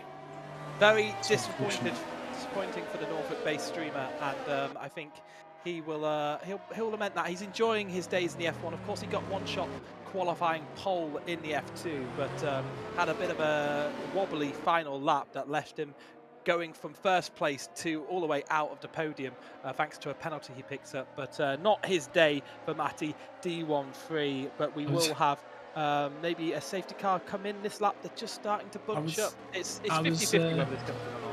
I was just going to say, you were saying that, and Matty D's actually raided us, so welcome along, Matty, and all of the raiders, and you're talking about him having bad and worse days. I thought, oh, Gareth, rub it in, why don't you? Yeah, well, but, I love to rub it in. What else is a commentator there for? To rub it in? I mean, yeah, true. But, Matty, thank you for joining us. Hard luck today, Monaco, Nouvelle chicane. Front or rear tyre, it seems to have caught 2 people out already today. Infratic had that in qualifying, so you're not alone, sir. And hopefully we'll see you back again. It's a tough race here at Monaco, especially 78 laps to keep it completely clean and your car intact with no damage. So, we'll see. I'm sure we'll see you again, Matty. And thank you along for the raid as well. Yeah, thank along to everyone who is watching. Of course, you can follow us on the F1 Creator Series socials across Instagram, TikTok, and all that stuff. Safso Team Radio, quickly look how far behind that second Haas is. So that is what has caused So sector 1 Patterson is in, so we could even maybe see the safety car not come in this lap, but he's racing towards the back of this pack. So I think safety car will come in this lap. Now you've got to look at people like Adam Sanderson. Patterson just picked up another warning and another penalty, by the way, just to add to his drive-through. But Adam Sanderson, he felt he would be the first person to be out in this race, and actually, no, 2 others have failed before him. So Adam Sanderson on a new pair of pedals, he's only 2 points away from the points still in the Creator Series, points down to 15th. Not too bad. Well, it's not great for him, but it's not as bad as it could have been. I mean, no, yeah, that's very true. I think he's actually come into the pits and got a set of soft tyres on as well. So he's been into the pits, replaced another front wing. I wonder how many front wings will be replaced. Safety car is in this lap, and for the second time this evening, we will see Razin control the field, ready for the safety car restart. It is up to him when we go racing. Yep, he nailed it on the exit of Anthony Noakes and got everyone behind him off guard. Will he do exactly the same? And he looks and he keeps going, so he hasn't nailed it in the same place, but now he's gone. So he is gone. So we are racing again here in Monaco as we go on to lap 11, and it's just behind. It looks like Safso was looking maybe for a move, and he has on M Sky C just put in a little bit of a move. I think it was Safso on Apea. Sorry, Apea has made a move, and the 2 Aston Martins are battling up through Beauregard. So I think there's been a bit of a shuffle of positions there. It is McLaren's 4th and 5th, GB68 in the Aston, and Safso in 7th in the Aston Martin. So that's a bit of a shuffle there for the restart. A little bit of a shuffle. I think I saw the Alpha Tauris going side by side, going down in towards Mirabeau then. So that was an interesting team dynamic there, as we see Mr. Dale on the timing fuse move ahead of Hoodie Pete. But yeah, once again, a good restart there from Razin as he opens up a 9/10 of a second gap over Jorik Jan van Geffen then. Tom sticking with the Ferrari at the moment. But Meraki in 8th place. Bear in mind he started at the back of this grid. Well, intentionally started at the back of this grid. He's up there in 8th place at the moment. Unfortunately for him, he's 1.3 seconds down on Safso. Yeah, I think battling to get by Hayden Gullis on the restart, he did make up the place. Just left him a little bit back from the likes of Sasso, away from that train. He gains 2 attempts though through Vasquez, so he is coming with some pace on those hard tyres. He's possibly an outside shot here for a podium, certainly. Infratic now is just under pressure here from the Alfa Romeo of New Gay Riva. Oh, I've said it wrong again. And he is going to be looking at it, but Infratic going around the outside of Hayden Gullis as you at Massenet, and it's going to be very, very difficult to hold one out. And there's a collision, and it's Hayden Gullis who's hit the inside there, and he's going to have to wait for everyone to go around. It's a virtual safety car. I can't see the safety car leave the pits, or indeed, actually, a safety car may have lost the pits. No, it's Adam Sanderson coming out of the pits for his drive-through. So that is just a virtual safety car for him, but that is disappointment for Hayden Gullis, who was running well, and he's going to have to change to a front wing, and it's a virtual safety car. By the time he gets back to the pits, this will be in. Yeah, it's tough to say whether it will wait for Hayden Gullis to get back to the pit lane or whether it will say, no, actually, we're absolutely happy with that. I guess it's for the virtual marshals to clear up that little bit of front wing debris now at the top of Casino. But we'll wait and see. Riding on board with Noguera, who wanted to try and find a way past Infratic. This battle has been put on pause at the moment as they now make their way through in towards the swimming pool section. But keep an eye on this one on the restart. Yeah, let's go to a replay of that Hayden Gullis moment straight away here. Sapitron, just talk us through it before we go racing again. Yeah, so Hayden Gullis is in the position of power here. He's got the better compound, but he's got Infratic coming in on the outside. He's got to try and keep his space. He does go a little bit narrow, but you can see he's going contact as he woes back out, and he's gone completely round. Yeah, heart rate up, but we are back racing again under green flag conditions for the 3rd time here in the F1 Creator Series. Tom, on those softs, is looking to use the extra life that those safety car periods have come from to improve his chances of a decent undercut here. So that is his strategy. Mr. Dale in 12th position. He's a second away from Alex Budd, but looking to put pressure on him. Alex Budd has a 5-second penalty from somewhere. Must have been, I'm not sure where that come from. Maybe a little bit of contact somewhere, or cutting a corner in a bad way, because that is a big penalty for him to have. He'll serve that at the pits. GB68, meanwhile, 7 tenths behind Peya, who's about a second and a half away from his teammate as they come towards the final sector and past the expensive superboats. GB68 right on the tail of Peya here, looking to try and get by the McLarens again.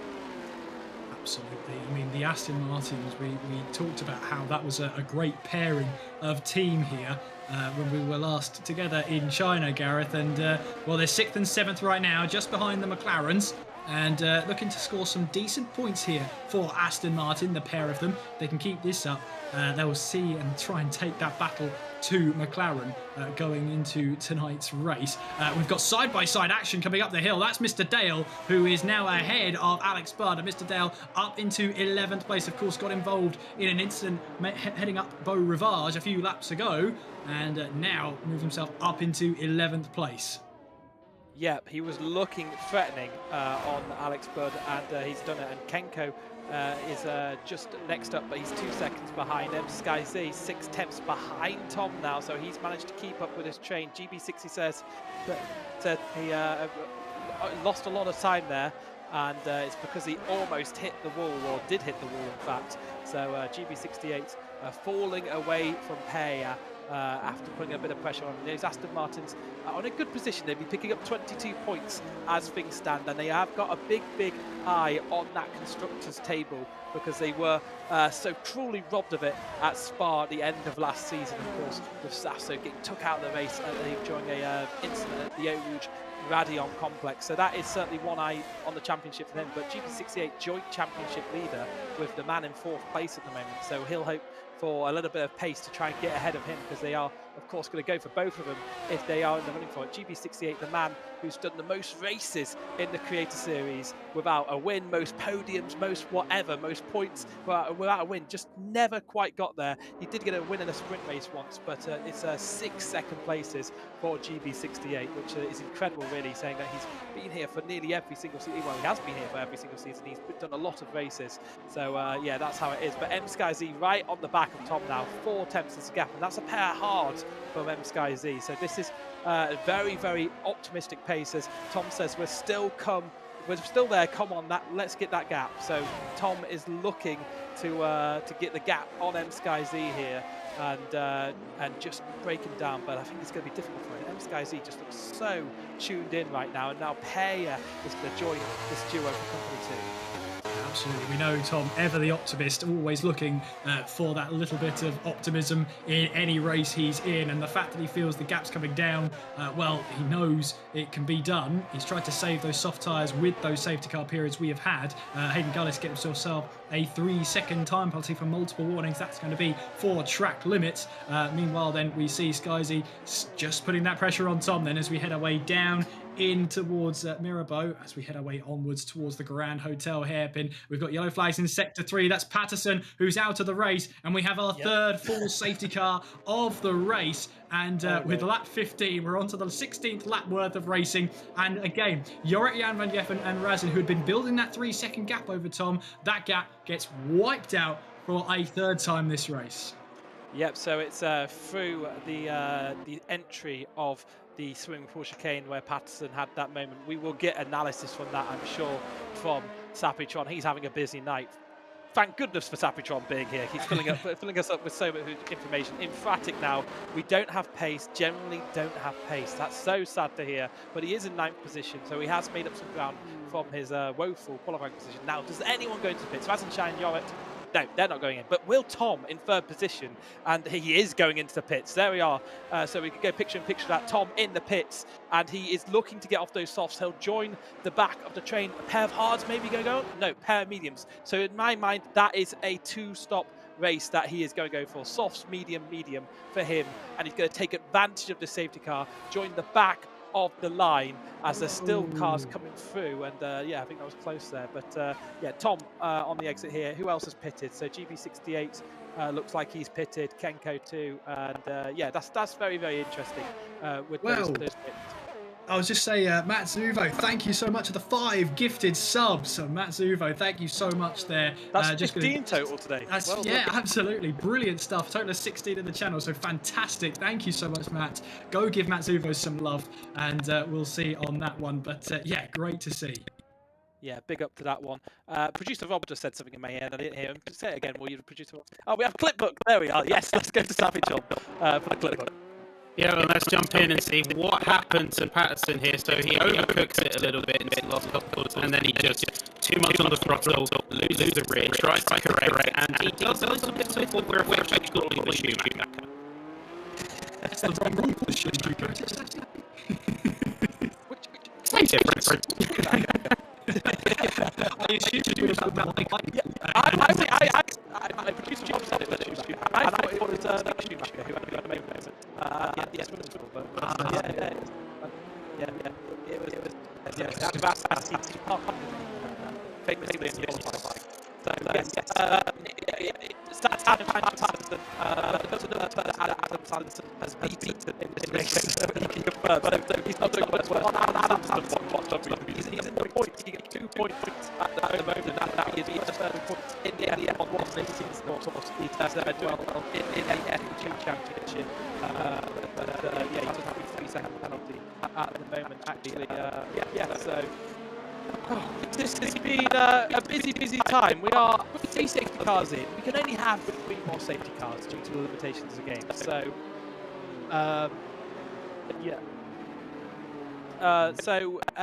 we have 3 safety cars so far. We only have 3 more. We're 18 laps in.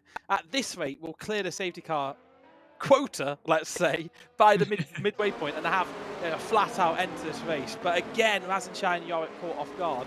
Some of those cars pitting, though, the likes of Tom and GB68, is this going to be absolutely crucial for their race? It is. It really, really is. And it's interesting to see where Tom can go through. Rejoined in 9th place. But of course, I don't know how to say this. It's Monaco. It's difficult to overtake. But the fact that Tom is on fresh medium tyres tries to see what he can do in that sort of... that sort of spectrum there. We've already seen Razin try 2 different restart techniques. They have both worked. So we'll see if third time is the chance or is the time. And we'll see if Jan van Geffen can try and one up this time. But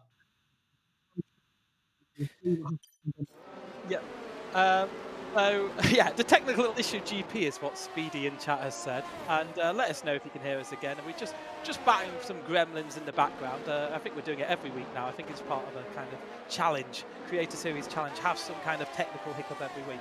But we'll just gloss over it. Add it to the bingo. Add it to the bingo card. Anyway, on our side we can see the right screen, and Tom is in 9th position. Now, and I think every car in front of Tom hasn't pitted, so there'll be a bit of a pace differential there. Is he going to be able to get through the pack here on that pair of mediums? Yeah, absolutely. And, we have to say a really good job from our technical team as well. Rob and Sappy in the background working hard to keep it all afloat. And the fact that it took them, what was that? 60 seconds, if that, Gareth? I think for you and me, it took half a race sometimes to fix an issue like that. Took more than half a race. So fantastic to have a real technical team behind us. And of course, we're very, very thankful for Sappy and Rob behind the scenes. Safety car still out here on lap 19 of this race. And we'll see very shortly if the safety car will be brought in. Looks like the whole pack is bunched up once again. So I don't see a reason why we wouldn't go racing once again. Yeah, we are going to have a restart here. Now, the only change really is that Tom now lives underwater. No, Rasenshine is in first. Jan van Geffen is in second. Skyzy in third. Hayden Gullis here, currently running at the back, says last to first. We've done it once, so let's do it again. Tom, picture in picture in the bottom right-hand corner, almost into the back of Mr. Dale there, caught off by the concertina effect. It's Rasenshine who's going to restart it. When is he going to go? I think he's gone out of Rascast here a little bit earlier than he's gone on the previous times. And Jan van Geffen still staring at the back of that gearbox as we enter onto lap 20. It's green flag running once again. Tom really, really far off the back of Mr. Dale on that restart. He was caught out. Razin getting another restart underway here. 3rd time's the charm. And, we'll see what he can do right now. Jan van Geffen in second place now. Of course, with that stop from Tom, it puts Skyzy up into third place, Perya up into fourth, with Savso in fifth, Meraki in sixth, with Emphatic seventh, Mr. Dale in eighth, as Noguera moves himself up into 12th place as he tries to get past Hoodie Pete there. And there's a bit of battling going on. I think that's between an Alpine and an Aston Martin. That is Tom and GB68 going toe-to-toe to try and battle their way through. Tom actually under pressure from GB68 as Tom also tries to chase down Mr. Dale, heading our way down towards the Nouvelle Chicane. He's going to go for it here, too wide through the Nouvelle Chicane as he looks to try and get the power back down. Or a little bit of contact there between himself and Mr. Dale, side by side through Tabac. And GB68's in the, sorry, Mr. Dale is in the wall there. Another safety car. Oh my goodness, a fourth safety car of this race. Mr. Dale out with a bit of contact through Tabac, and our fourth safety car of the race is deployed. And Alex Budd also out of this race as well.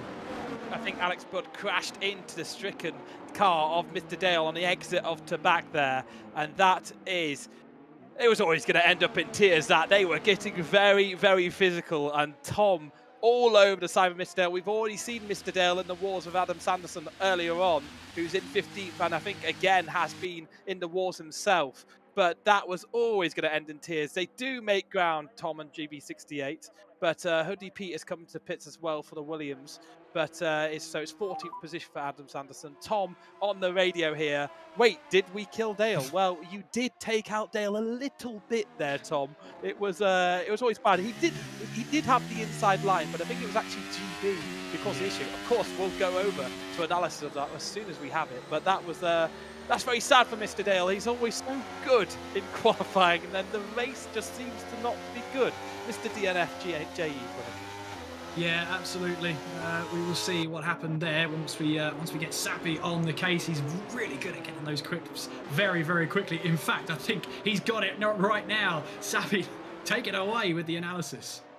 All right, and we jump in with the analysis, and we can see, right, first things first, he's aware of Tom. You can see him constantly flipping back, keeping an eye on him, seeing where he's going to go. They're on even keel. They're both on mediums. Takes a little bit too deep through the Nouvelle Chicane, and that's all the invitation that Tom needs. A little bit of a tap from the back, and by this point, he's pretty nervous. You can see he's got the car on the inside. He knows he has to either hang it as much to the can to the outside, given the space that he needs, or he's going to have a very hard time. But as you can see, as we come through, he lets it go, but then he gets a tap on the back, and it's actually GB68. And I think he wasn't really expecting Dale to come back. If we just go a little bit further back here, you can see big jump on the brakes, a little stab, but that's all it needs to, on one hand, get Tom the space. But GB was there. GB was just on his rear quarter, and he didn't catch him. And that's what led to him, unfortunately, bowing out of the race. I may even put that on GB68. It's very speculative to think you'll be able to cleanly follow someone through to back. It's such a tight corner. Yeah, maybe we can get GB's on board. It's been a little bit while since it happened, so there is a limitation on Twitch clips. But we do have the cars bunched together at the moment. But 5 cars already out of this race. Everyone who finishes this race will get points. Yeah, I was just about to say that. Yeah, just get to the flag. That's all you need to do now, and you've got some valuable points. So just make sure you keep it clean. I mean, ignore the fact that we've had now, what's that, 5 safety cars now? 4? I've lost count. It's 4 safety cars and a virtual safety car for cherry on top. More safety cars than we had last time. We didn't have any safety cars at Monaco last time. Just Hayden Gullis parking it on the exit to back. But we do have the safety car in this lap again. So we will have racing again. Tom again will look feisty. Meraki's up into 5th position for all of that pitting, etc. And the takedowns, whatever has gone on over the first part of this race. So Meraki, from the very last row of the grid, has climbed up. But Razin Shai, for the 4th time, has to pick a moment to get going again.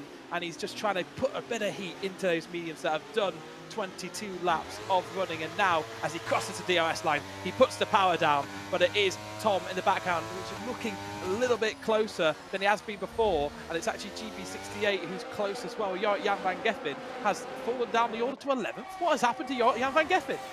He came into the pits, didn't he, under that Oh, safety car, so he's of pitted course for he did. new tyres, so he's got to try and fight his way through the order. He's currently in 11th place, but there is Tom on those medium tyres as we make our way now down in towards Mirabeau. It's always an interesting corner, this one, as we make our way now towards the Grand Hotel hairpin. There's an Alfa Romeo maybe looking for a move. That was Nogueira, who looked for a move on Kenko going in towards the Grand Hotel hairpin, but no dice through there. Meraki up into 5th place as well. Hayden Gullis looking for a last to first challenge here from 17th place. That's where he went down to. Tom thought about a move on the inside of Infratic, but decides to back out of it for now as Nogueira and Kenko swapping positions. That's at the Nouvelle Chicane. They have swapped positions. Nogueira now up into 9th place, and Jorrit Jan van Geffen says, thank you very much, Nogueira, for creating the space. I'll take full advantage of that one. Yeah, climbing through the order, someone who is very, very quick in this Grand Prix. He's been running in the top 2 for a very long while, and Jorrit will be on picture for us while we look elsewhere in this race, because Peya and M-Sky-Z are in the train with Razin Shai just above. They're looking to run long into this race. I wonder if they are picturing themselves on a one-stop for this race.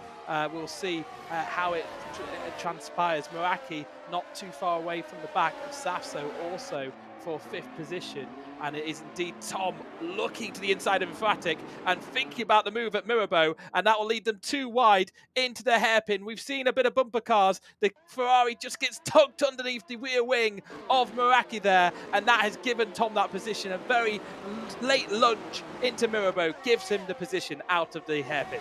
Great move from Tom. Up into 6th place he goes, and now he can try and chase down Safso for, Meraki for 5th place in this race as we make our way through in towards the Nouvelle Chicane for the 24th time of the evening, heading our way towards Tabac now. And there you can see GB68 making his way through. He's on both screens now as he makes his way now on towards diving into the swimming pool section on the back of Infratic, heading our way on towards Raskas. But at the top of this queue at the moment, Safso in 4th place, who's trying to break away from Meraki. Meraki yet to stop in this race. The Ferrari of Infratic getting a little bit tail happy out of Anthony Noakes. That's going to open up the door for GB68, who'll try and hang it around the outside. Infratic backs out of that one then as he looks to get his way up, and does, into 7th place. But watch out for Tom, who's right on the tail of Meraki in the bottom right hand corner of your screens, on board with the Dutchman as he looks to try and find a way past the reigning champion of Meraki.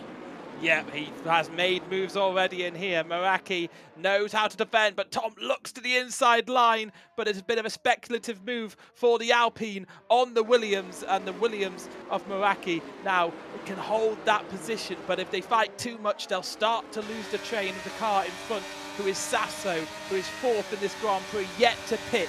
Meraki, Safso, Peya, M-Sky-Z and Razin Shai in the top 5, but Tom, GB68 and Jorrit Jan van Geffen are looking to progress here. Tom all over the back of Meraki. 1.5 seconds is the 0.15 seconds is the gap, and he is closing and closing, and he's just looking for any kind of impetus here to make a move. I think there will be maybe DRS on this lap, which will aid him, but of course the car in front will also have DRS as Nigiri has a big problem out of the final corner, and that gives Jorrit Jan van Geffen the chance to make a move around the outside of Sander Vogt. It will have to be, there's bumping between the front and back wheels, but he just gets that position up to 9th, is the man who started 2nd in this race.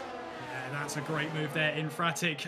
Saying too wide there, but you can see now Tom in the bottom right-hand corner of your screen, and Meraki. And look at this then, a new challenger, GB68, joining in towards Mirabeau then, as we make our way 2 by 2, really, down towards the Grand Hotel hairpin. It's GB68 who's on the outside and has the wall, but sticks it in there still, as he makes his way now through in towards the final corner before the tunnel then. We couldn't quite get that move done, but GB68 means business, and Infratic and Jorrit Jan van Geffen fully up for this one. I wonder for the Ferraris if there'll be a little bit of a team order to swap positions, because Jorrit Jan van Geffen knows he's got the pace here. He goes up the inside at Tabac.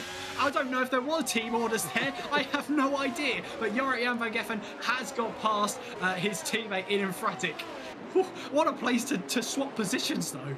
Yeah, elbows out. I think it wasn't a team order. He was just taking that position, emphatic, slow on an old pair of tyres. Tom on the radio saying, beautiful racing, beautiful racing. I can only agree, Tom, and I can imagine his voice saying it too. It's been absolutely frenetic and fantastic as Tom, all over the back of Meraki, looking for the inside line at the top of Beaurivage and into Massenet. He's in the background, but GB68 has lost a place there to Yorick. Yorick pounces on it, and then Tom up the inside again of Meraki trying, and there's content all over the place here, but it is so close. There's GB68 looking to the inside. There's a yellow flag. It's Hoodie out of the race, and there's another safety car, and it is on the exit of Massenet there that Hoodie Pete is out of the race. That looks like he's dropped it on the exit of Massenet. He might have spun up the rear tyres and gone exit stage right there. So we'll have to see what happened to Hoodie Pete. Unfortunately, he is another retirement out of this race. We're down to 14,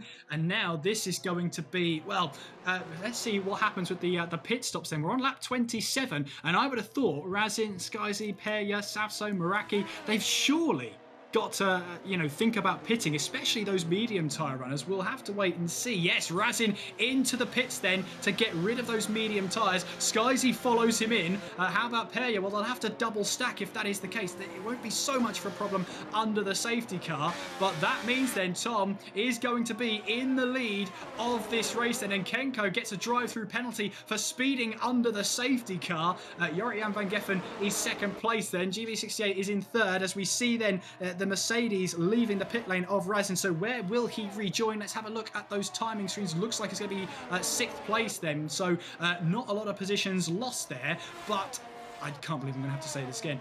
It's Monaco. It's tough to overtake here. Tick that one off your bingo cards. I've said it 10 times.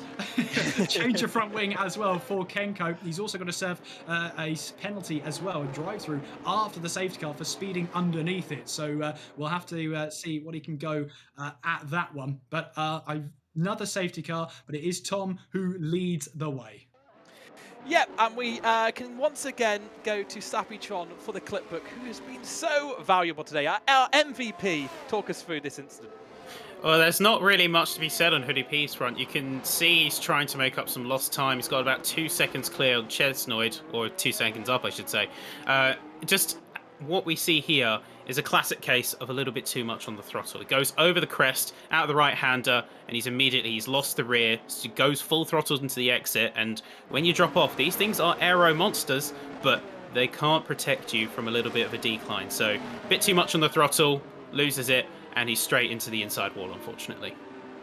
It could have been good points for Hoodie Pete, who I don't think has ever scored points in the F1 Creator Series, so that's desperately disappointing for him.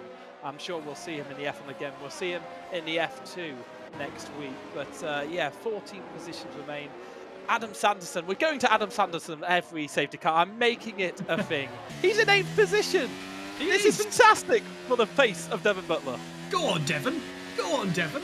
Yeah, I'm sure the heel of the F1 storyline is up in 8th place. Great to see. He does have a penalty in mind, so that'll be added to the end of his race. So we'll see where he goes. Yeah, from there. You remember Kenko's a drive-through penalty for speeding under the safety car that was awarded a couple of laps ago. So he'll have to serve that once the safety car comes back into pits. He can't serve it under a full course yellow. Yeah, I think we're going to quickly go back to Sapitron for a view of the GB68 incident from his point of view. Yeah, so it's going to be some analysis. Just talk us through it before we go racing again. Yep, so we've got our different perspective on, of course, what we saw earlier with Dale and Tom B. So you can see them fighting up ahead. And at this point, he's being fairly careful. You can hear him. He's a little bit nervous. He's trying to see what these two are going to do. He knows that it's going to end in tears, and he knows that there's going to be trouble. So he tries to keep a bit of distance, but at the same time, he can't let them have too much gap. Otherwise, he'll be left out of luck as soon as one of them gets away. But here we see, coming out the Nouvelle chicane, he knows that one of them is going to have to yield. I don't think he expected Dale to be the one to yield in the end. I think he was expecting Tom to go for it. But there you go. It's just at the point of the apex. Dale actually comes back in narrow, so Tom goes ahead, but the car of Dale J goes in narrow, and then that's it.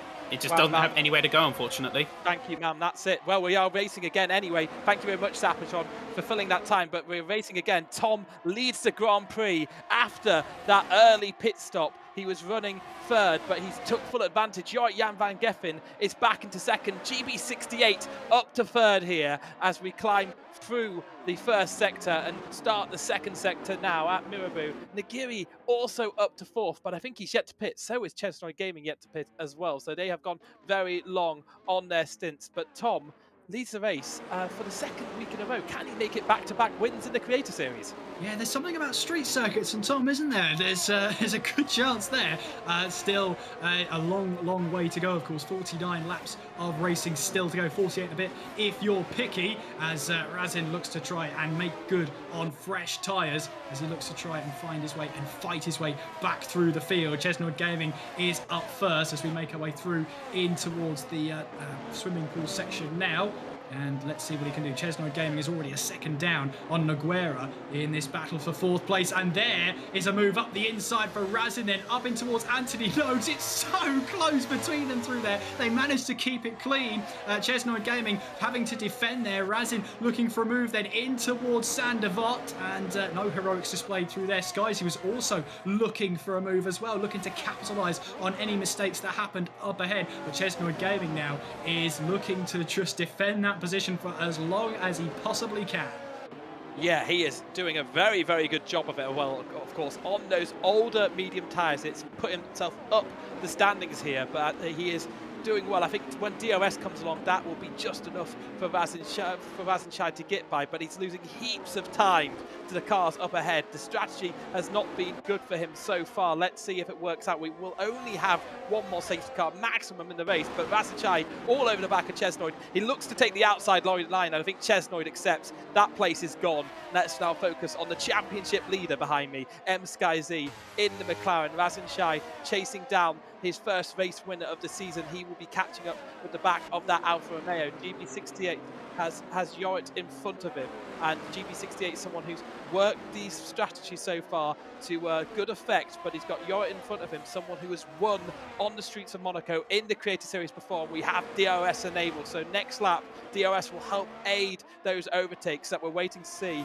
Will Yorit maybe think about a move on Tom soon? It's 3/10 the gap as they climb up the hill, 41 metres, and past the casino towards the first sector. A little bit of a slide for the Ferrari out of Massenet as they head to Mirabeau and the famous hotel hairpin where they go slower than anywhere else on the calendar. Now through the lower part of Mirabeau and Portier as they head along the coast. We're going to go on board. We're going to go and watch Meraki now and keep an eye on that battle in the corner, because Meraki, of course, battling through the field. He is someone who started at the back. He's took a pit stop last time out. He's in 9th and right behind Adam Sanderson, who is in 8th position. He's been in the pits a few times today, but Meraki is up 10 positions on the starting place. He looks to the inside. It's a bit wild, but he manages to keep it under control. That pushes Adam wide through the Nouvelle Chicane, and a big moment on traction into the wall. I think he's just about got away with that one.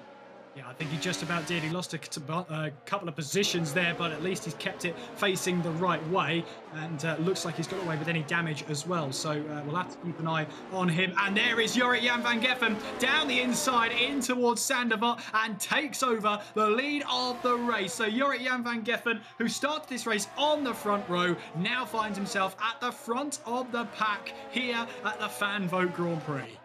Yep, he knows what it's like to lead in Monaco. Can he get his head down and build up that gap on Tom? Maybe we can go and get a replay of that move from our MVP and clipbook extraordinaire Sapitron. We'll see if we can get that for the broadcast for you as we just missed the back end of that one. But Jan van Geffen in the Ferrari leads the way, and there'll be a happy Australian on the other side of the world watching on as his car is currently leading the Grand Prix here.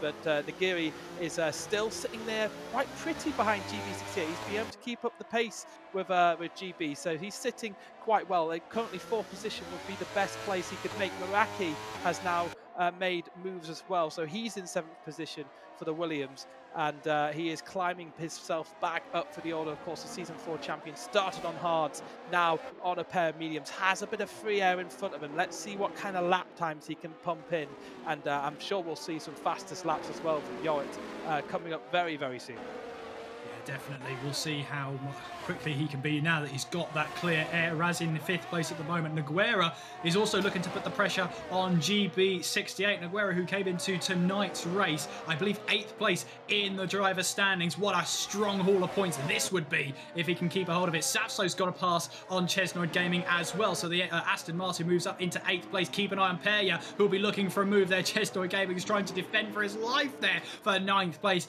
going in towards Mirabeau. But as we make our way through in towards the Grand Hotel hairpin, that Alpha Tauri of Chesnoid Gaming knows that if he can just keep a hold of that position, he'll get some strong points for himself and for Alpha Tauri.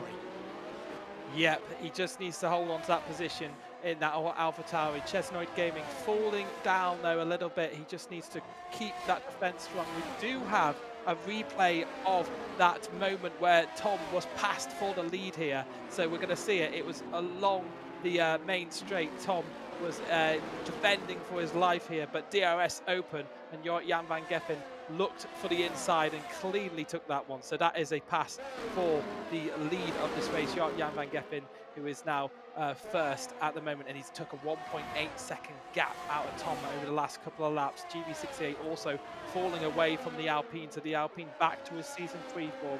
But we have Perya, who's just got by Chesnoid, but Chesnoid thinking about the riposte up through Beau Rivage, but settles back in because he has a very, very quick Hayden Gullis just behind as well, looking to take that position off him. The Mercedes looking at the inside of Mirabeau as Nogueira has just been passed by Razin Shai. So Mercedes on the move here in this Grand Prix. Yeah, definitely. Razin looking to make those fresh tyres use and work to good effect as we now head away towards the Nouvelle Chicane. Meanwhile, Skyzy has got the move done now on Nogueira. So that's Skyzy saying to Razin, anything you can do, I can do it as well. These two, Razin and Skyzy, had a fantastic battle at the opening round at China. You could barely separate them on the track, running side by side for pretty much an entire lap and more. They are sharing that same bit of track here tonight in the Fan Vote Grand Prix. We're on lap 36 now of the Monaco race, and it's Jorrit Jan van Geffen. Look at the gap he's managed to build up as well. 2.7 seconds ahead of Tom, who's in 2nd place, and it's GB68. So the top three separated now. There's a bit of a gap between them all. There's no gap whatsoever between GB68 and Razin at the moment. Yeah, I think Razin being passed by Jorrit has been desperately harsh for his chances of winning the race. If we have a team radio from Hayden Gullis, he's just got 10th position, and he's very, very happy with that move on the AlphaTauri. He's into the top 10 in the F1 Creator Series again, so he is happy in that Mercedes, but he does have a 3-second penalty to his name. Join the conversation, hashtag F1 Creator Series on the socials. You can also follow us at F1 Creator Series on Twitter, Instagram, TikTok and YouTube, where on YouTube we have highlights of the race and reactions from our drivers every single week. Be part of the Creator Series. You can also join the Discord, !Discord, if you want to do that in chat, and join the fan zone where there's lots of chatter through the week about the series. But Razin Shai now all over the back of GB68. Now GB68 will feel like he's in a nice position, indeed a position where he could lead the championship going out of this race, where he currently sits in front of Skyzy. Remember, they came into this race both with 41 points apiece, and Tom not too far behind. So as long as Tom could stay out the lead, GB68 could be leading the championship here after 3 rounds. But Razin Shai, right on the back of GB, is going to try and pick up points for himself after missing last week because he went to Autosport. Now looking for maybe a move into the hairpin. He's just behind it, but he refuses to go for it, because if he does go for it and it backfires, Skyzy is willing and waiting to pick up any of the scraps here. Oh, absolutely. Waiting with bated breath. I mean, we've got a great battle here, but holy lap times, Gareth. You're at Jan van Geffen. Now 5.1 seconds clear of Tom at the moment. Here's Razin then looking to try and get the move on GB68 down in towards the Nouvelle chicane, but the Aston Martin driver drives a wide car right now. He knows where to place that car as we head away through in towards Tabac, heading our way now through Louis Chiron, and then in towards that swimming pool chicane, that swimming pool section, diving in and making sure here Razin will stay on the back, keep applying that pressure as we get the power down through in towards Anthony Nogues. Back on the power one more time on the lap to start another lap of racing. And GB68, you could see, well, that's 11 laps older tyres for GB68. Tom as well on 21 lap old tyres. But Jorrit Jan van Geffen, he's on 17 lap old tyres. That's 4 laps older than Tom, yet he's 5.9 seconds up the road, and that gap is still increasing. Yeah, the gap is increasing. I want to just make a comparison. Last lap for Jorrit Jan van Geffen, a 1:12.378. Tom only managing a 1:12.845. But no, sorry, a 1:14 last time actually for Tom. So he is really, really backing off the pace. GB68 actually closing him in on the last lap. Everyone else in the top 10 in 1:13s. But Jorrit Jan van Geffen, the only car out there lapping in the 1:12s. He is absolutely crushing the morale here as Razin Shai finally ducks out of the slipstream and takes the inside line to the Nouvelle chicane, takes it cleanly, and importantly, doesn't allow M-Sky-Z to easily follow through. GB68 down to 4th position, but ahead of his championship rival here. Big move from Razin. He knew he had to get that done and try and break away now. Now it's on M-Sky-Z to try and get the move done on the Aston Martin. He knows he has to get it done quickly. Will he be able to do it down the start-finish straight and on towards Saint-Devote? I think it's just a bit too far back this time around. We'll see what the pace is like of Razin now that he has clear air, and let's see what he can find and close down on Tom. Thank you for the raid, Hoodie Pete, as well.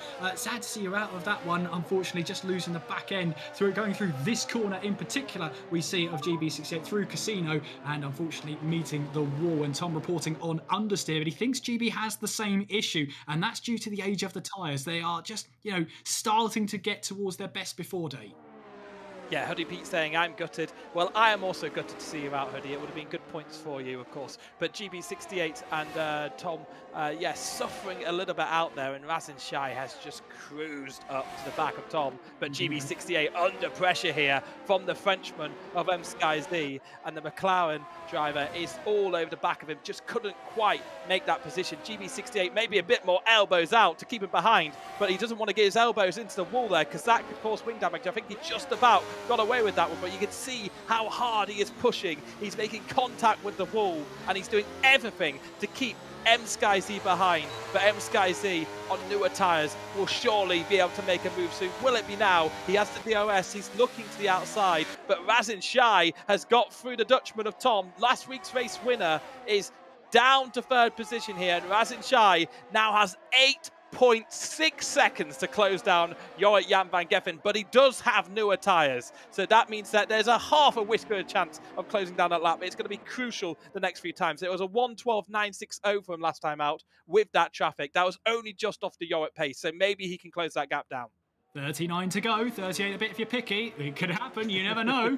We'll see. Razin getting the move done on Tom, and you can see already 1.4 seconds is the gap at this moment in time. But we see a Ferrari into the pits then, emphatic pitting. I believe Sappy's reporting that he had wing damage, so he's back out to the medium tyres. They should get there, but there's a move then. M-Sky-Z gets the move done on GB68. The McLaren moves ahead then as we head away through in towards Tabac. So now he has 2.7 seconds to make up on Tom there. So Razin is just making sure he keeps one car between himself and M-Sky-Z at all possible times. And with Tom struggling with understeer as well, he's reporting, we'll have to wait and see how that affects him and whether M-Sky-Z will find it just a difficult task to get past. But here comes Meraki looking for that move on Nogueira. No way through this time around into Saint-Devote. Yeah, Meraki is on the back of him and looking very racy. I've been watching him in the corner, and he's been very, very racy this last few times. GB68 also has Nogueira behind. He'll want to go get him as quickly as possible. And Hayden Gullis picks up a few points. No, he left the session, did he? Oh, right, yeah, okay. so Well, that's not ideal. He'll be a little bit slower. But he is our no, he's not our lobby host, so we don't have to worry about that. That's just the F2 we have to worry about if he leaves. But so he's been in and out of this session, but he's about 5.8 seconds away from Paya. Chesnoid maybe won't lose to get that position because it's about 14 seconds, and he's back. There we are. But Razin is closing down on Jan van Geppen about a second last time out. It was a 4/10 gap last time out, I should say, and we'll see how much he can take out of him on this lap. But the Mercedes driver has a bit between his teeth here as Meraki in 7th position still looks to try and make his way up the order. Still an outside shout for the podium as we have Hayden Gullis here, and he says, why does this keep on happening? I'm not sure, mate. Ask your internet service provider. Yeah, that's about his internet. Yeah, I think that's a question for his ISP. And maybe he was on the phone to them. Maybe he works fast, doesn't he? If he's on the internet, and at 8 o'clock as well in the UK. That's very good customer service. That is. Less good service though in general, so it's it's a toss-up. But Meraki right on the back of the Alfa Romeo now, looking all over him. Sky Z's also on the back of Tom, so there's positions up and down this field that could be made, and we will have to keep an eye out on both of these battles. But we're big picture with Sky Z, the McLaren, right on the back of Tom here. It's usually a good position to overtake if you can get enough of a slingshot, and he looks to the inside of the Nouvelle Chicane and he takes that place off Tom. Super easy in the end, but super precise to not cause any contact and take that position away. Yeah, absolutely. Sky Z, it was a good move. He knew he needed to make it to try and keep up the pressure on Razin. He knows that. Meraki, meanwhile, knows he has to try and find a way past Nogueira, but Nogueira's not giving him an inch at the moment. No way through right now, in towards Raskas as we head our way through in towards the final corner at Anthony Dogues. Both of them having DRS, with Nogueira getting the DRS from GB68 will make it all the more tougher. I mean, DRS here isn't as effective as it is at other tracks. It's very difficult still to get a run in towards Sandoval, even with the DRS, as Infratic moves up a position. Then Nogueira looking to try and hold off of Meraki as we head our way through in towards Casino before we get back onto the power and head our way down towards Mirabeau. Yeah, Meraki right behind Nogueira. He's been there for a few laps just looking, trying to take alternate lines, trying to do anything to get by. But it's the DRS he has from GB68 that's helping him, even though Nogueira's battery is just flashing occasionally. A big wobble out of Portier there for the Williams, and that will just slow him down. That means that he's not going to be able to go for a move here. He's just going to be too far back. It's big crucial tractions over him there, and he maybe knows it. That's maybe why he got on the power so early and just made that mistake. So he'll have to wait for his next opportunity here. Razin Shai has closed the gap by another second, but it's not coming down quite as rapidly as we thought it would at the start. But Meraki here, right on the back of this Alfa Romeo. This is what we're watching, and this is what we're up for. But Infratic has made another place there. You spoke about him earlier, but Tom has pit, and he has pitted. This is a very early for him to pit, but he's gone onto a pair of the hard tyres, I believe. So that is interesting from Tom. Yeah, we'll see it just as in the picture-in-picture. Yep, it is the hard tyres for Tom, so he will be leaving the pit lane. He'll rejoin in 10th place. He'll join clear there of Chesnoid Gamer, who's just making his way in towards Raskas now. He rejoins behind Hayden Gullis, 3 seconds up the road. The hard tyres will definitely get him to the end, but that shows he might not have had many tyres left. Of course, I think he used 2 sets of mediums off the start, so he had to use a different set of tyres. He's chosen the hard tyres here to get him to the end of this race. Meraki now still trying to find a way past Nogueira here as we head our way down in towards the Nouvelle Chicane. Again, no way through for Meraki this time around. Nogueira holding firm as we head our way now on towards Tabaka Kane. Meraki just filling the mirrors there as GB68 says, well, hard for Tom. Interesting. Where's he coming out? Well, he's come out in 10th place, GB68. Yeah, hard tyres. Yeah, interesting. I thought that's interesting too, but he can push much harder as the Alfa Romeo of Nogueira comes into the pits, releases Meraki, and Meraki's been waiting for that for a long time. Yep, that is frustratingly long for him. Of course, Nagiro, that's probably his sole pit in this race. He's switched onto a pair of the medium tyres. He's going to be fed out here, maybe just behind the likes of Hayden Gullis and Tom for 10th position, but not too far away from Tom. Actually, Tom pitting was probably the catalyst for that moment there, because Tom's made quite a bit of ground there, but he has Hayden Gullis right in front. And the old teammates at Alpine, how quickly will they work together, or will he just absolutely breeze by him? We'll see that very soon. But Meraki now right on the back of GB68. Is this going to be an easier move for him, or he's going to get stuck up behind that Aston Martin? You know, as things stand, MSkyC would lead the championship by 2 points coming out of this race. But yeah, there's a big gap between first and second, but the battle for fifth is very, very interesting. So yeah, we have the point system just below. Remember, points down to 15th position in the Creator Series. So it's 2 by 2 all the way down to 8th, and then it's 1 by 1 all the way to 15th. So loads of people could get points here, and it's points. Everyone who's going to finish this race at this rate will get points. Emphatic makes another place up, but Tom right on the background of Hayden Gullis here. Will he have a chance of a move down the straight? Traction isn't perfect for him on those hard tyres. He'll open up the DRS flap, but Hayden Gullis just pulling out that gap, and that means that he's going to have to be a difficult move for Tom to get to. Yeah, he's caught Hayden Gullis, hasn't he? It's another thing to pass at Monaco as we're on lap 46 of 78. And Tom, all right, onto the back of Hayden Gullis now, heading our way through in towards Casino. Surely he'll think about a move now. He does think about a move in towards Mirabeau, but has to back out of it. And we make our way now down in towards the Grand Hotel hairpin. Such fresher tyres from Tom. Let's do this. We're losing time. Well, yes, the longer he stays behind. Oh, yeah, GB68 looks like he's in trouble there. He's dropped a couple of positions in trouble there. It looks like he's got back going again. I wonder what that was for GB. Wheel disconnect. I think a wheel disconnect. Yeah, you might be right. You could be right. Yeah, as Safi's just confirmed to us, it is a wheel disconnect as Hayden Gullis and Tom still battling away for position.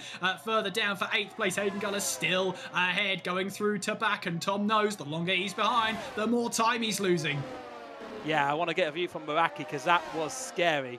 That moment, I was just watching below, but Geizy, the championship leader's gone into the pits. He's seen GB68 have that problem. I think I'm going for the pits, but Tom and Hayden Gullis are absolutely going for it for 8th and 9th position. MSkyZ coming out into turn 1. Hayden Gullis has the inside. They're still going too wide, but Tom gets the position off his teammate from last year. No love lost between those two as Tom climbs into 8th position, and it's absolutely fascinating here. I think what we're seeing is a battle for 3rd position between all of these drivers. Tom was the first to pit, but is behind MSkyZ. 5 seconds he'll have to close down to get in front of MSkyZ. So MSkyZ, I would think, is the net 3rd person on the road. Yeah, and it depends how much MSkyZ is going to take away, the gap between himself and Jorik Jan van Geffen, and GB68 saying, I lost my gears, I can't press any buttons. Yep, you called it there, Gareth. That's a wheel issue for GB68 that's reared its ugly head during the race. Yeah, gears are quite vital around this track. You do want them.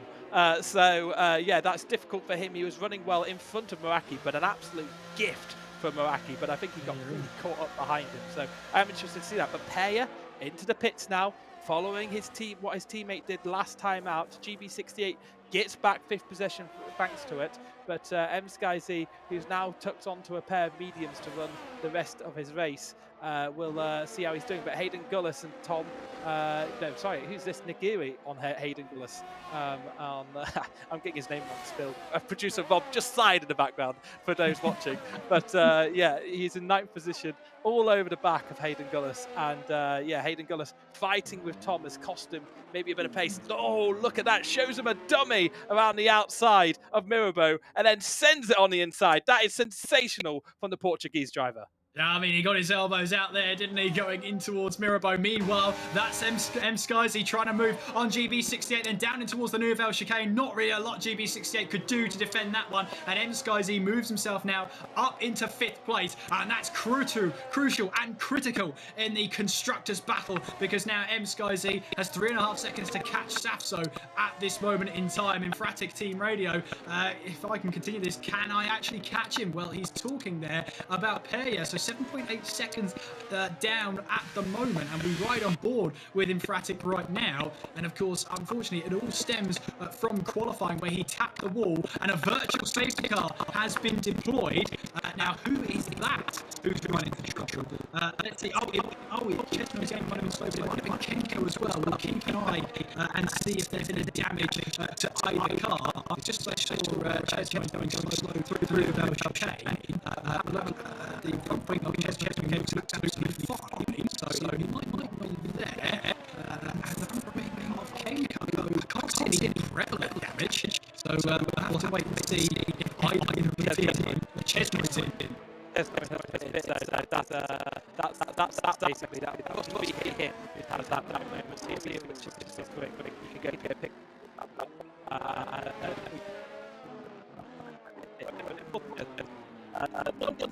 That was bad. Yes. Over to you, Keegan. Absolutely, they can't at least give an opportunity for all the front runners to change tyres, and that is going to be frustrating for the likes of Tom and M Sky Z. We're back green flag racing now, so not a lot of time to lose there. Razin also, there you can see Razin into the pits, then Meraki, where will he rejoin? Where is Meraki? He's somewhere down the straight then, as Razin will rejoin ahead of him in second place, but losing that back end, power sliding his way out of the pit lane exit, but he does rejoin ahead of Meraki, and that was critical. He is looking to see if he can try and close in. Another yellow flag somewhere out in sector 1.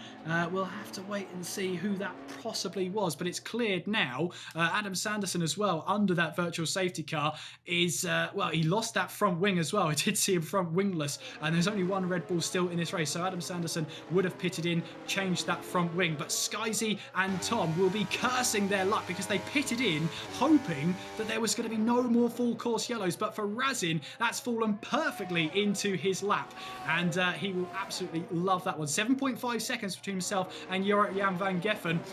Well, there's 29 laps of this race to run, and it's a case of Razin is on fresher tyres. Where do we go from here?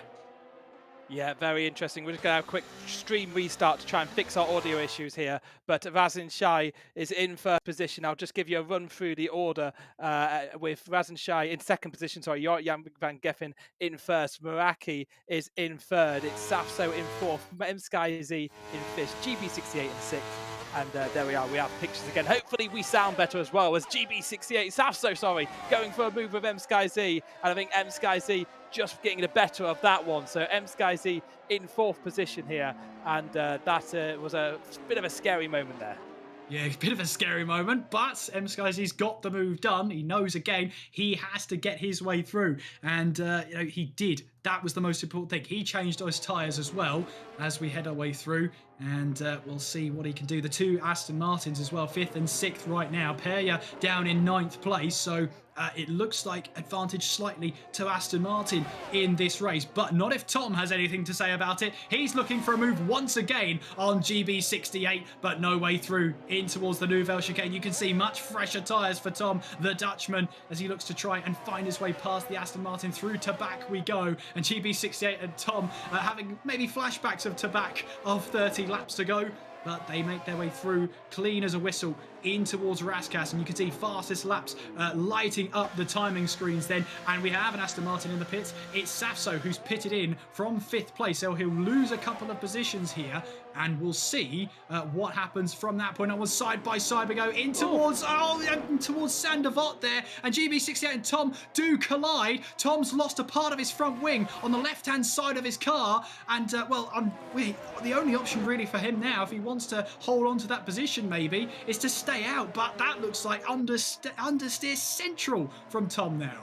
That could be and will be curtains for his challenge in this race. It's going to be absolutely undrivable through parts of this track. I wonder if he'll choose to pit or he'll cling on and hope that that final safety car will come out. We've had 5 safety cars, 2 virtual safety cars, and a partridge on a pear tree so far. Tom in 6th position is going to be under super pressure from the Portuguese driver in 7th, and it is indeed a lapped Red Bull of Adam Sanderson that's trying to get by at the moment. So that just shows the pace differential that he's lost there from that moment with GB68, and that blue flag there for the Adam Sanderson to give that place up. So he can't make that move. That's really frustrating when you know you're faster than the car in front, but you have to lose it. And Tom knows his day is done. He'll have to switch and go onto a new pair of tyres and hope that the safety cars come his way. Jan van Geffen leads the race by 7 seconds. M Sky Z in third, Meraki 4th, 5th is GB68, who just had that tangle, but it's Peya and the Portuguese driver Nigiri, who is driving very, very well here in 6th. I think he's on for a best place position as things stand. It's the Portuguese driver, but Peya, who's had 2 podiums in the Creator Series before, is looking to climb up the order and score as many points as possible for that all-French McLaren outfit. Yeah, that's Tom now into the pits. He's now rejoined on a set of medium tyres. He's in 11th place, and now it's just a case of he'll put pedal to everything. The right foot will be flat to the floor, and he says nothing could have done. It is what it is. So he's on the charge now. We'll see how far he goes. Nogueira picks up a 3-second time penalty, so that'll be added to his time at the end of the race. That's his first penalty of the race. So Peya knows he doesn't have to make this overtake, but he really, really wants to anyway to get further up the road. There we see Safso and Hayden Gullis sharing the same bit of track through the swimming pool section, heading our way now in towards La Rascasse now as Nogueira, Peya, and that's GB68 who's into the pits now, and on will go a set of soft tyres for the Aston Martin.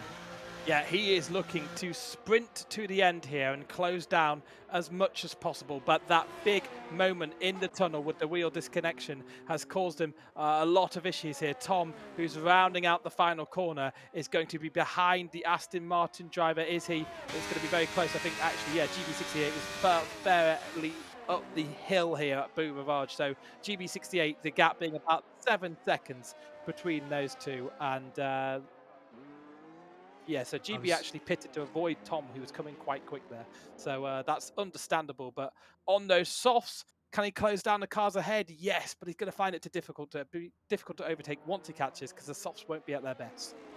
Yeah, that's the only problem, really. Once they get to sort of 24 laps in, they will be a little bit past their best. We saw 24-lap-old and 25-lap-old medium tyres from Tom himself in that race. He was struggling with understeer at that point. So we'll have to wait and see what the soft tyres make of that race distance so far. Nogueira then having to hold on to the position against Peya at the moment, and that is Adam Sanderson, who as well is just tagging onto the back. He's a lap down on these two right now, and he's just looking on, maybe popcorn in hand as well, to see if he can just enjoy this battle up ahead of him. Infratic looking to try and get past Hayden Gullis, and looks like he has that on track. So too has GB68. Oh, apologies, Hayden Gullis is in the pits. That's why those positions were changing. Gullis pits in and goes on to a set of, I believe, from Sappi, that's used soft tyres he's got onto the car. 25% wear.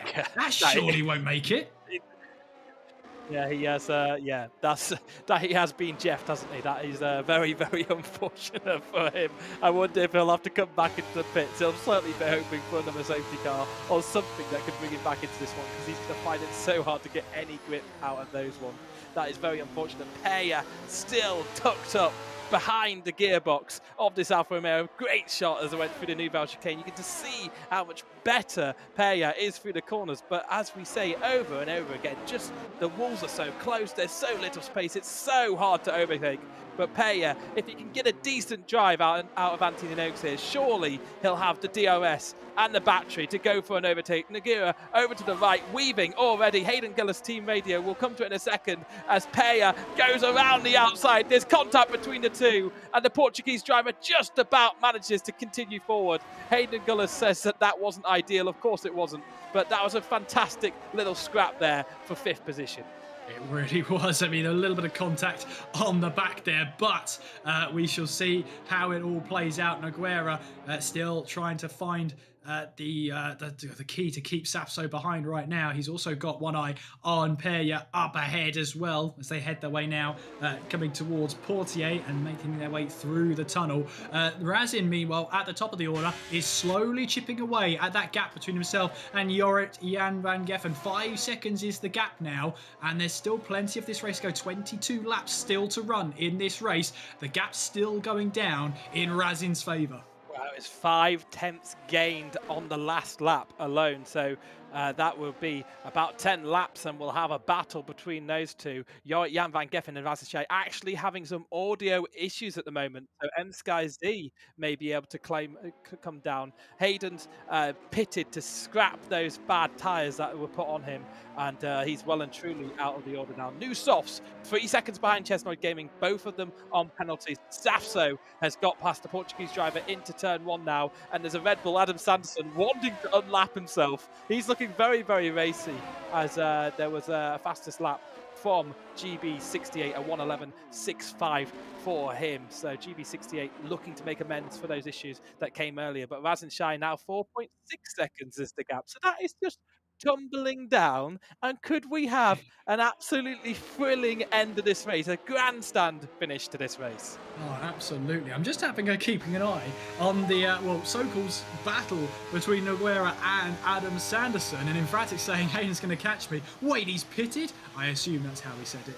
But yes, Hayden Gullis pitted twice there because, of course, he went out on a set of used soft tyres. Now he's on a set of new that should get him to the end. And, 1.4 seconds behind Chesnoid Gaming. He's got to get that move done on track. But there's 5 drivers, I can't count, that have some sort of penalty that will be added to the end of their race. And I'll just get back to the point of Nogueira, because he's in a battle with Adam Sanderson there, and I don't think he really needs to be. He could probably let Adam Sanderson go, because Sanderson's on those soft tyres. He is quicker. He's all over the back of him. And if I were Nogueira, I would just pull to one side, let the Red Bull go, and just sort of get away with it, because, all the time he spent with Adam, if is in his rear view mirror, it might be slightly putting him off, and that's allowing the likes of GB68 to catch up to this as well. I think the problem though is if Adam Sanderson did get by, he'd get blue flags immediately as Adam Sanderson goes for a little handbrake turn. That must really annoy GB68. Oh, GB hit the barrier. Into the barrier because of it, and that is wing damage. Right is off. The right end plate is off.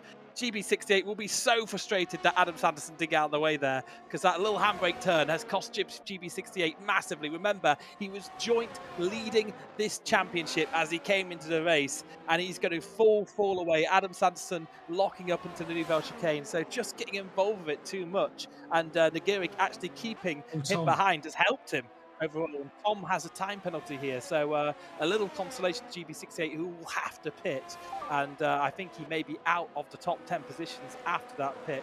And I can hear GB68's voice saying, "You're kidding," and that is very, very disappointing for him. He doesn't pit though, so he decides, I'm just going to have to live it out and suffer with this front wing now. Yeah, he's just got to try and nurse it to the end now. It's been a race of attrition, hasn't it? Just making sure you are in the right place at the right time with the front wing intact and all 4 wheels on the car, and there's a chance you'll get a strong haul of points. There's the tyre situation right now. Kenko on 30 lap old hard tyres. Jorrit Jan van Geffen is into the pit. So too is Razin to go onto a set of the soft tyres. Now, how does M-Sky Z react? Surely he'll have to pit in. There's a new nose there for the Mercedes of Razin. So perhaps he made contact with the wall somewhere out there, has decided to pit in. Jorrit Jan van Geffen will rejoin, but there is M-Sky Z with 19 laps to go in the lead here of the Fan Vote Grand Prix. There in the background, you just saw Jorrit Jan van Geffen leave the pit lane. So Sky Z is on a set of medium tyres. Jorrit Jan van Geffen and Razin both on a set of soft tyres, but Razin did have to change his front wing. And now he's got a 5-second penalty. Ooh. Yeah. So he's crossed the pit lane exit 3 times. That's how many times you're allowed to do it. And he's done it 3 times thinking, oh, I'll get away with it. But he's got a 5-second penalty, and that is going to scupper his chances of getting the race here. And apparently his radio is telling him it's a stop-go penalty. Yes, because it's a 5-second stop-go penalty. So that's, yeah. 5 seconds stop-go penalty. So is that going to be 5 seconds on his time, or is that going to be exactly 5 seconds? that? Yeah, right. exactly 5 seconds on his time. That would make sense. So M Sky Z in first, second is Jan van Geffen, and those are the two contenders now. Razin Shai, even if he can close those two down, I doubt he'll be getting a 5-second gap at the end there. He's going to have to hope for Sky some Z kind of safety car. But M Sky Z has decided, actually, there's no way I'm holding these boys off. I'm going to need to switch a pair of tyres and try to get the most points as possible for my championship lead. And Razin Shai now is going to go up into second position. So maybe he can hold on to that second position. But Razin Shai versus Jan van Geffen, it may not be quite as stinging as we thought it would be. 10 seconds is the gap between those two as we head on to lap 61 here, and I feel like that went up through the pit stops, really. Yeah, it did. But there's Meraki, who's now in fourth place, but he is on old medium tyres, 33 lap old medium tyres. I mean, surely Meraki's got to pit again. The three ahead of him are on the soft tyres. I reckon, well, he might rejoin in sort of that Tom and Perya battle if he were to pit. So whether he would want that, you've got yellow flags out in sector 1, but they've cleared very quickly. So someone's just left the scene of the crime very quickly. But yeah, 10 seconds now between Jan van Geffen and Razin. We've got M Sky Z in third place, Meraki on 30 odd lap old tyres, currently in fourth, Safso in fifth, Noguera in sixth, GB68 in seventh, Tom in eighth, Perya in ninth, Infratic in 10th, Hayden Gullis in 11th, Chesnoid Gaming in 12th, Kenko, who's on even older tyres, on the hard tyres, he's in 13th place, and Adam Sanderson rounds off our 14 runners in this race. And GB68, remember, he's got that front wing damage where he hit the wall as he's looking to try and through. And well, I'm being told he's actually lapping quicker than Noguera at the moment, despite that front wing damage. So GB68 is a man on a mission. Yeah, he's doing very well, but it was a 1:14.885 for him last time out, and it's a 1:15 for Noguera, so he is doing well. But Tom closing in, a 1:13.624 for him. He's coming in very quick, but he's pitting. So Tom is pitting. Did he realise that GB was out? Oh no, it's a fresh front wing, so there must have been a collision with the wall there for Tom. So that is very disappointing for last week's race winner. Maybe GB68 will think, well, actually, Tom was a bit of a threat behind our box, but then he also has 12 seconds behind to Perya, so that wouldn't make much sense. I think GB68 may be able to cling on to 7th position here and salvage something out of his day. That would be 10 points to his name as Tom comes out of the pits and feeds into 10th position. That's behind Infratic, but ahead of Hayden Gullis, who they battled with earlier on. And yeah, very, very interesting here, whereas we have about 15 laps to go in this fan vote Grand Prix. It's been round 3 of the series. And yeah, I'm very interested to see who will lead the championship coming out of this. I think it's going to be M Sky Z. Oh, risen 3-second penalty. Another 3-second penalty. He's well and truly out of the race lead here. There's no chance it's going to happen for him. I mean, no, not unless Jan van Geffen decides to explore the track limits himself. But we'll see what happens there. But M Sky Z now is in a net second place, and I have no doubt in my mind that M Sky Z has got one eye on those timing screens now. He doesn't have to catch Razin now. Doesn't have to with those 8 seconds, unless of course the McLaren goes on the track limit side, and Tom's saying let's get some heat and absolutely rip it. I assume he means the pace out on track. Yeah, he's 65 seconds off the lead, but I'm assuming he's talking about catching the likes of Infratic and Perya with a chance of catching GB68 as well. But Tom, just like the rest of those 8th place and downwards, all have some sort of penalty they have to pay at the end of the race. Yeah, so there's a lot of penalties out there in the field. Very few actually don't have them. Adam Sanderson has got in front of Kenko somewhere. Kenko currently sitting in 14th position. That would equal his best finish ever in the series. Last time he actually raced, it was a DNF for him. That was back in Spain, back in Season 3. So he missed Season 4 entirely. Adam Sanderson running decently well. Again, he's been lapped, so he just needs to pick up points. GB68 on the radio saying we could have a P5. We could have had P5. I guess so he's lamenting the positions lost there, because at the moment that would have been 4 points left to lost to M Sky Z in the championship battle. It's not the end of the world. Now be a lot more. But he's still running P6 after penalties, so there is still positions to be made here. But he just needs to try and cling on to the Portuguese driver. But he's lost actually a lot of time. Has he come into the pits? No, he's going very slowly. It's another wheel disconnect problem for him, surely, because he just lost about 2 or 3 seconds there. And now Adam Sanderson, who caused this front wing damage, is sitting right behind him. And he's looked very racy with Nagiri and Tom earlier on, did Adam Sanderson, as he clatters the wall there and just dinks off it. Luckily doesn't lose any more of his front wing, but GB68 is just going from bad to worse.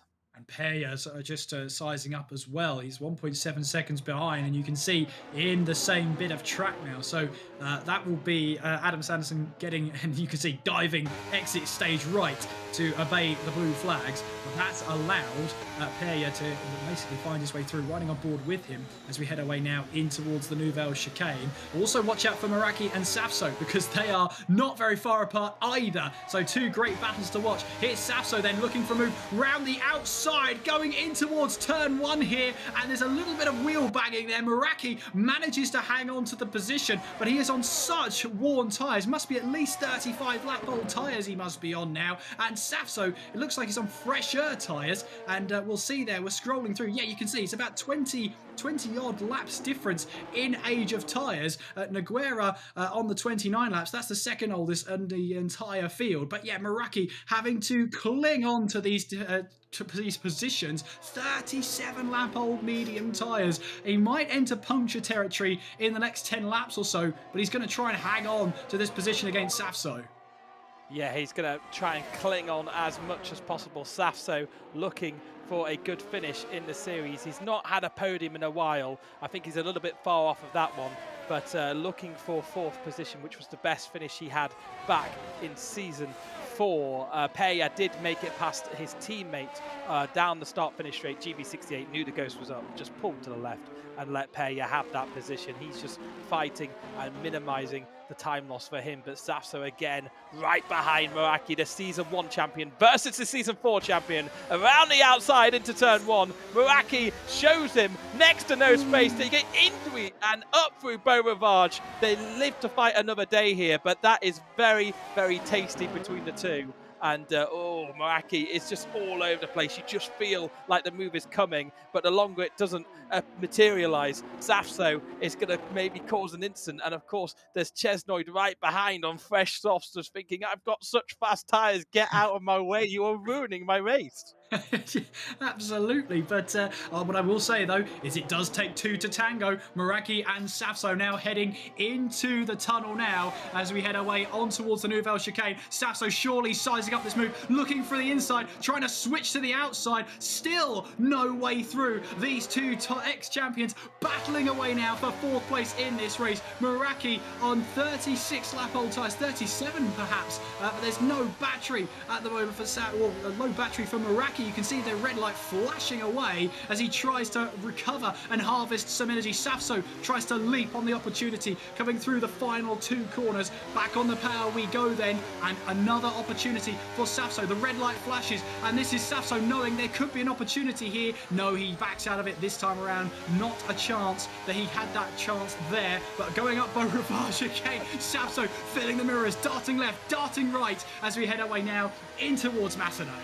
Yeah, Peya has just made a move on the Portuguese driver behind, but we are firmly fixated on this battle here. Safso looking left, looking right. He's desperate to get by, but both of them are starting to have dwindling energy supplies. Safso absolutely on top of the Season 4 champion here as they head through Portier, and it's going to be a good chance of the overtake. There's about 2.5 tenths, 2 tenths behind them. Closing and closing. GB's lost the place, but we're going to focus on Safso. He's going to try for the inside. He's going to be fed to the outside, but then chopped into the wall. And Safso realised that position was going very punchy and defensive driving from Meraki. GB68 there in 9th. Just lost that position to Infratic, but Safso still on the back of Meraki, still looking for a way through. Yeah, there's a chance here that Meraki and Safso, the longer this goes on, there's going to be a little bit of contact. I mean, Meraki's defending, Safso is attacking. We love to see this kind of racing, but we've got to see how it happens then in towards Sandoval. Back on the power we go, and climbing Beau Rivage. Meraki on those really old tyres by now. Safso on the fresher tyres by about 24, 25 laps. So there's a huge difference in tyre age here. A little kiss off the left-hand side wall from Safso. I think he got away with that one as we head away now down in towards Mirabeau. We head away towards the Grand Hotel hairpin. No chance for an Adrian Suttel move down in towards the hairpin this time around, but we get our way through, and Sappy's informed us that Safso has 15% battery and Comet's running out of time. Well, the longer these two battle as well, they open up an opportunity for drivers behind to catch. The majority of them have 3-second penalties, but Safso again looking for a move on the inside, perhaps a little bit of cooling that time around. A lift off there, just filling the mirrors of Meraki and letting him know he's still there.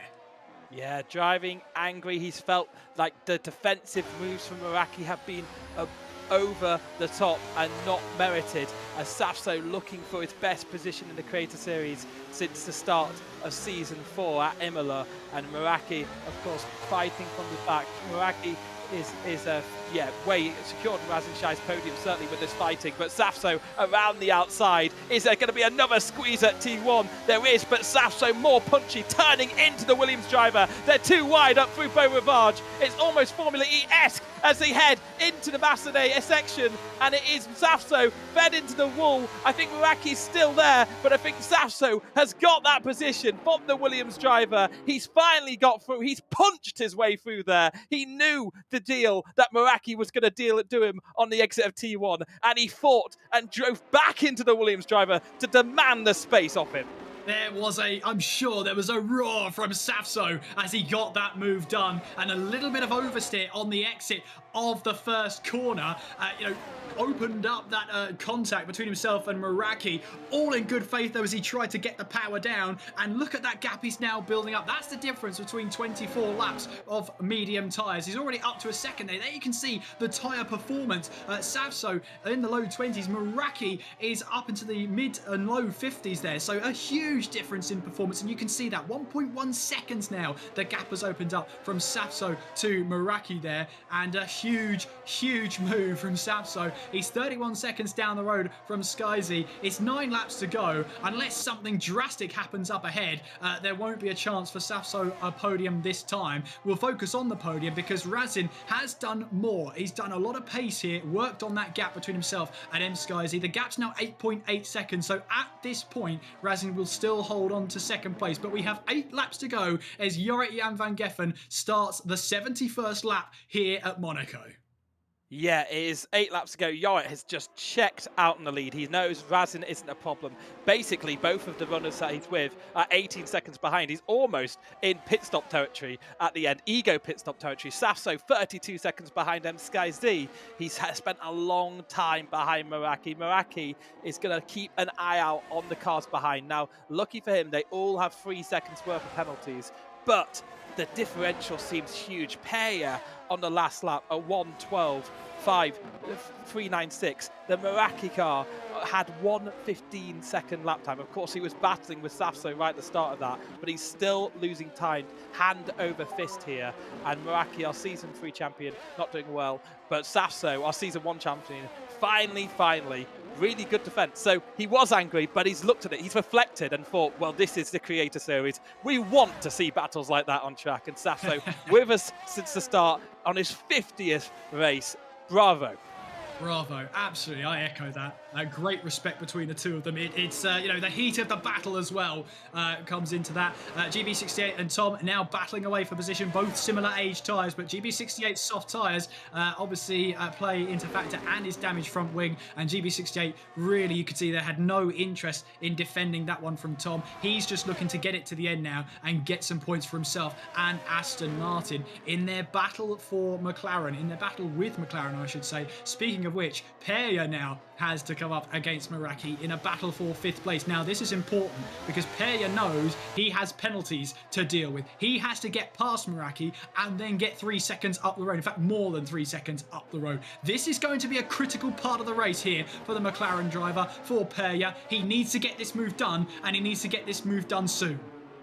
Yeah, and those mediums are going towards puncture territory. About 46, 47 laps, they will certainly be running the risk of doing that. But Peya on the back of Meraki, he hasn't had the experience of Sasso in the way, but the soft tyre differential on those hard tyres seems unplayable for Meraki. Meraki having to duck and dive and weave up Beau Rivage to keep the McLaren behind. He may even think about a move into Mirabeau. Meraki covers the inside.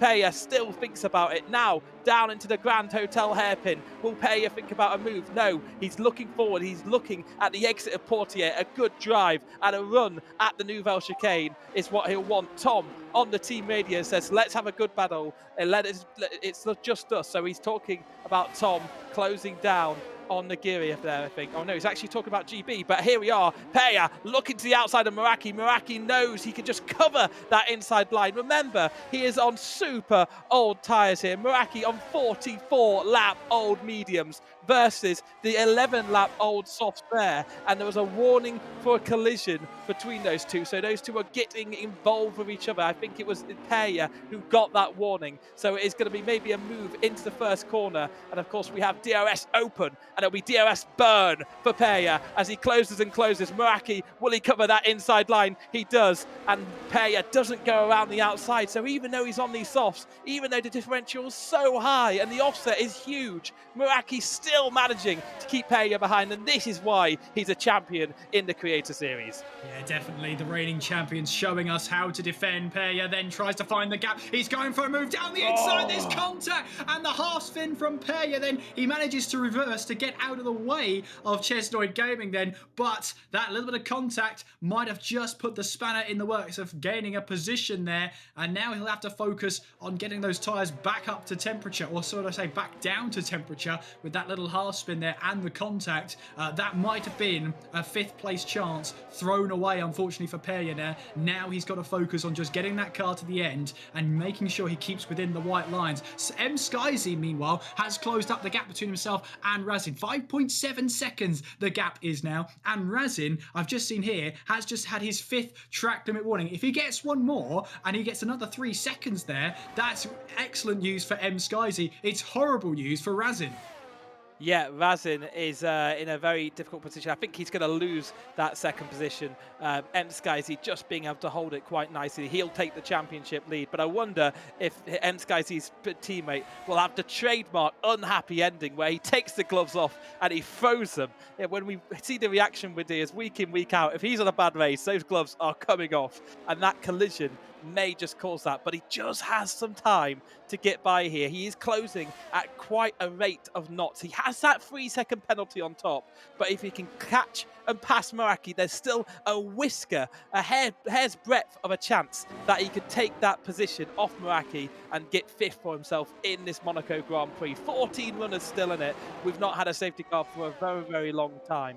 But yeah, I think that is it for safety cars, because it is too near the end now. We did have a yellow flag there briefly through Sector 2, but that's been cleared.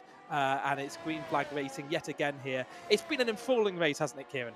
I mean, it's kept us on the edge of our seat, hasn't it? I think the yellow flag was just for drivers jumping out of the way of Jorrit Jan van Geffen, because if you look at the timings there, he is, what's that, a bit of quick math there. He's about 58 seconds ahead of Safso alone, so he is really on a charge right now. I think that is the Ferrari coming through. I think that might be Infratic, but I don't think the other Ferrari, Jorrit Van Geffen, is too far behind, as we'll see there. There's one Ferrari, there's 2 Ferraris. So yes, one of them is Infratic, the other one is Jorrit Jan van Geffen. So a brilliant drive from Jan van Geffen. He always said, well, he said coming into this week, if it's Monaco, I have a good feeling. He's now 17.8 seconds ahead of Razin. There is your racing. We haven't seen a lot from him in the second half of this race, but Gareth, at Monaco, that's normally a good thing if you're leading the way and we don't see you a lot. Yeah, I mean, since he climbed through the pack, of course, he was tucked up behind Razin Shai all the way through that first stint. He just picked the right time to pit. He picked the right safety car to take advantage of. And, of course, the man in charge of the Sim Racing Centre is you know, very good with the strategies. He has it in his back locker. So Jorrit Jan van Geffen is going to stroll to an easy win here if he can keep it on the track. I'm not trying to curse him, I promise. Razin Shai in second. He does currently have the fastest lap, so it'll be 21 points scored for him. So he'll jump up the order from 7th position. But there we are. Look, the second Frenchman of the field is right on the back of Meraki once again. And we saw tears from them at Mirabeau last time they were together. I wonder how punchy Peyo is going to be. He'll have a lap and a half to get by and gap by 3 seconds. It's a very tall order. Is Peyo going to go for it? I think if he's going to go for it, he's going to have to do it now to get that position. Also, Emphatic running very, very well. 7th position for Emphatic. A delightful run for him when his qualifying was so poor, but because of that incident out of the chicane. But Skyzy is he's passed, and Razin Shai is pitted because he's got a front wing off. So Razin Shai has pitted, but I think he's still going to get third place here. I think maybe just trying to cover off the fastest lap here, but just in case someone else goes for it. But that is what that's for. He's going to lose that position anyway. But Meraki is still under siege here for Peya. Yeah, absolutely. Peya then right onto the back of Meraki, and he knows that this is crucial. Now, he's got 3 seconds worth of penalties. Meraki has not, and it's a feeling here that Meraki has much less to lose than Peya. Meraki will go aggressive with his defending, going in towards the penultimate corner, but there is Peya then. He's managed to get side by side in towards Anthony Noakes then, and gets the move done. Well, he moves up a position, up into 5th place, and it's Bedlam behind them because there's blue flags as well. Jorrit Jan van Geffen can't get himself involved in this, surely. Well, he gets the blue flags, and now that's going to be Peya who will have to move to one side as well. So perhaps there is not a lot in this one. Well, we've got Meraki who will have to move to one side for Jorrit Jan van Geffen. He'll have to do it soon, otherwise he'll get himself a penalty. But yeah, they don't want to give up this fight for position. There's the 5-second penalty for Peya for ignoring blue flags. So he's going to have to he'll have to deal with that at the end of the race. But yeah, for Jorrit Jan van Geffen, he's on the final lap of this race, mind. He's 21 seconds clear of the next car. There you can see Meraki moving to one side, but that battle between Peya and Emphatic is nowhere near done.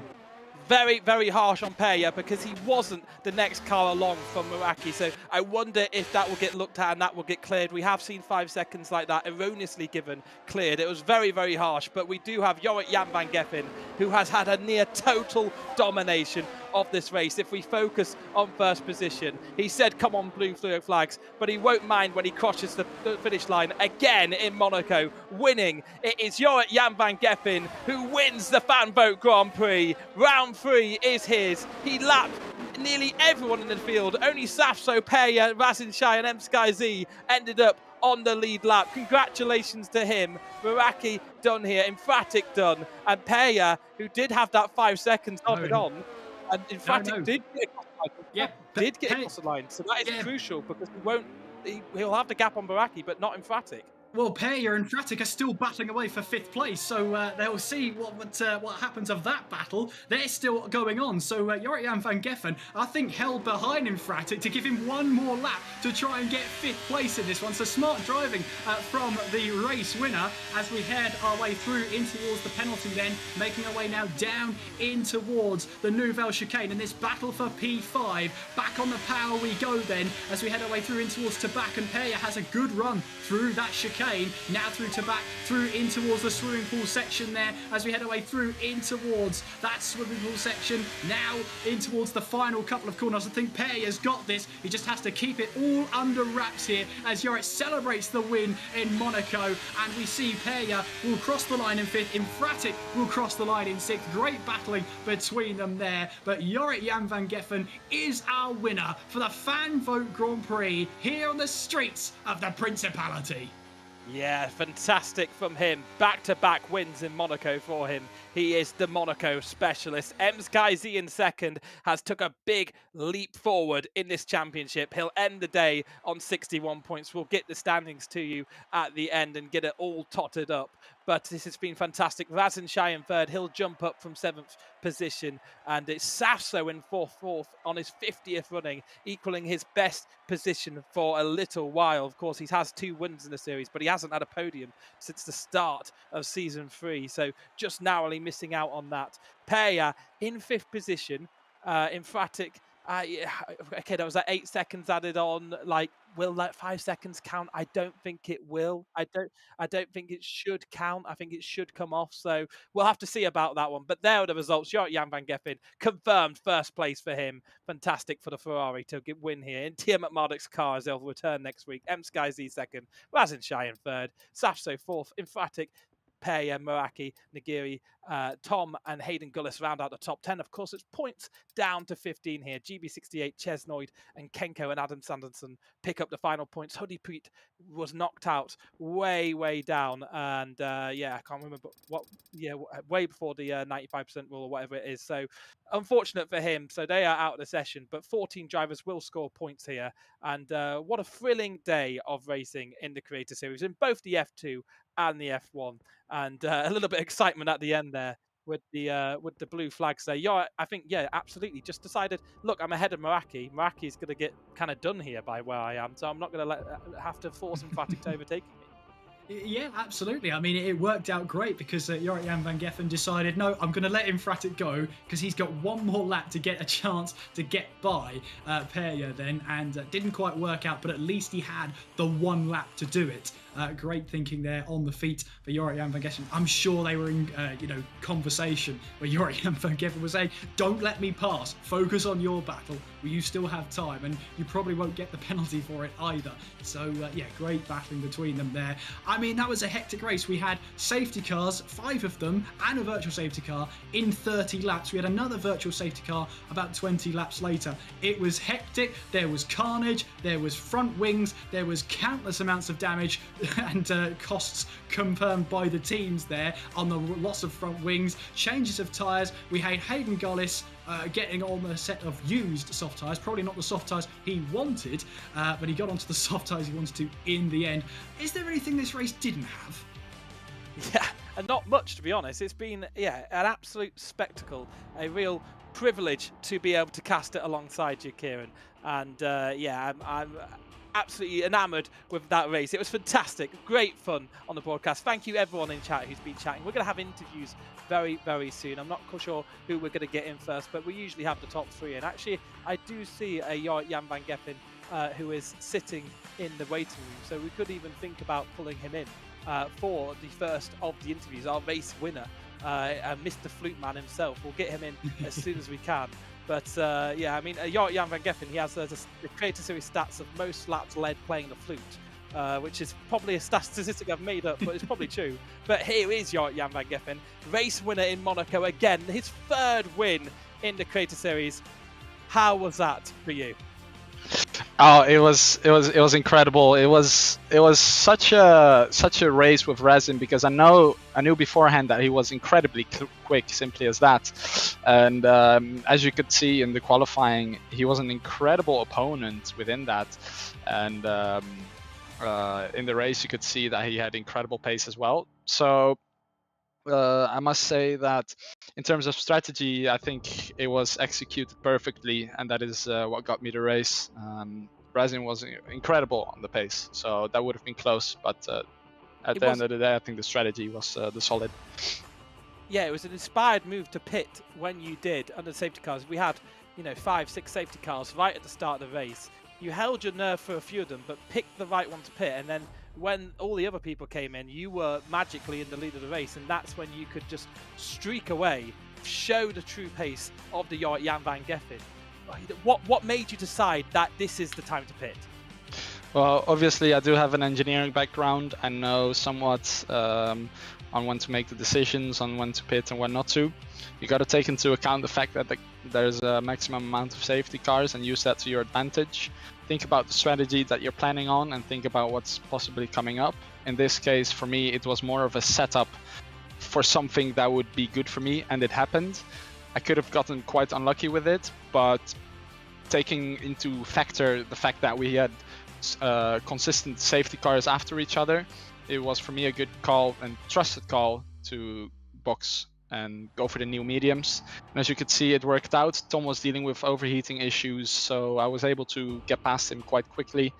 And from there, I drove as fast as I could and tried to get away from them and try to lap as many people as I could.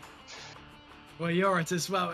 It's great to see you here. Great performance there, and it was a tale of 5 safety cars, I believe it was, in the first 30 laps. I know you said there's the maximum limit of safety cars, but surely you couldn't have thought that we wouldn't have been close or maybe hitting that limit after 30 laps. Yeah, I mean that was unexpected, but you can never expect these. That's the thing with a little bit of luck. You need to have that little bit of luck, but you also need to be able to put yourself into the position to get that little bit of luck, and that's what it's all about. And just staying consistent, taking no warnings. I got no warnings that race, and putting yourself in that position so that if that happens, you can profit from it. Yeah, and keeping the seat warm for TMM Marduk. You've got a win in his car as well. That's a lovely car for him to send back. But as well as that, we saw you on the final lap there with your teammate Infratic. Was that you letting Infratic have one more chance, one more lap to take Perja there? Well, it was my plan to overtake them all. Infratic let me by as first as all of them, which would be the smartest thing for him to do. In his position, I would let the car that's coming behind, which is me, I'd let me by so that he would be able to stick behind me and chase me down as he was overtaking the rest. But then Jake hit me on the straight, so I had to let them by again because I'm leading. I'm not going to take any risks, so I backed off a little bit, and then Jake let me by, and I ran out of laps to overtake Perja and Fabio. And I do believe, I'm not very sure, but the chat is showing they a lot love of you. praise. Infratic's chat love you. I think what happened was that Perja got a penalty for me coming past and him not letting me by. I'm not 100% sure. Maybe somebody in the chat can confirm it. It was a bit of a dodgy one. I'm not sure if Perja's penalty will stand because he was 2 or 3 cars ahead of you, and he's the one that got selected by the blue flag gods to receive that penalty. So there's some up in the air about that will stand, but you certainly gave him that position over Meraki. Yep, absolutely. And I think that the fact that I lapped Jake, I will take to my grave, and he will hear about it for the end of eternity. Lapped a Creator Series champion, a reigning Creator Series champion. Yep, absolutely. Jake's race finished early. In the mud. Oh, look there, what Fabia says. I gave him 2 positions. Yeah. So well, yeah. Jake finished 1 lap earlier, so Fabio's penalty wouldn't go onto Jake. Yeah. And Perja got a penalty from not letting me by, therefore giving Fabio 2 positions in the ultimate team game. Wow. I'm not saying that you don't actually have that penalty. Okay. We'll have to see how that works out. Sorry about that, fans. Don't shoot me because that's what I think. That's for sure. Yeah. One, maybe 2. But I mean, any flips to play like that? Wow, I haven't even. You're letting us down. Playing the flip in the Creator Series. Someone to try and that. We have a little bit on the Creator Series podcast.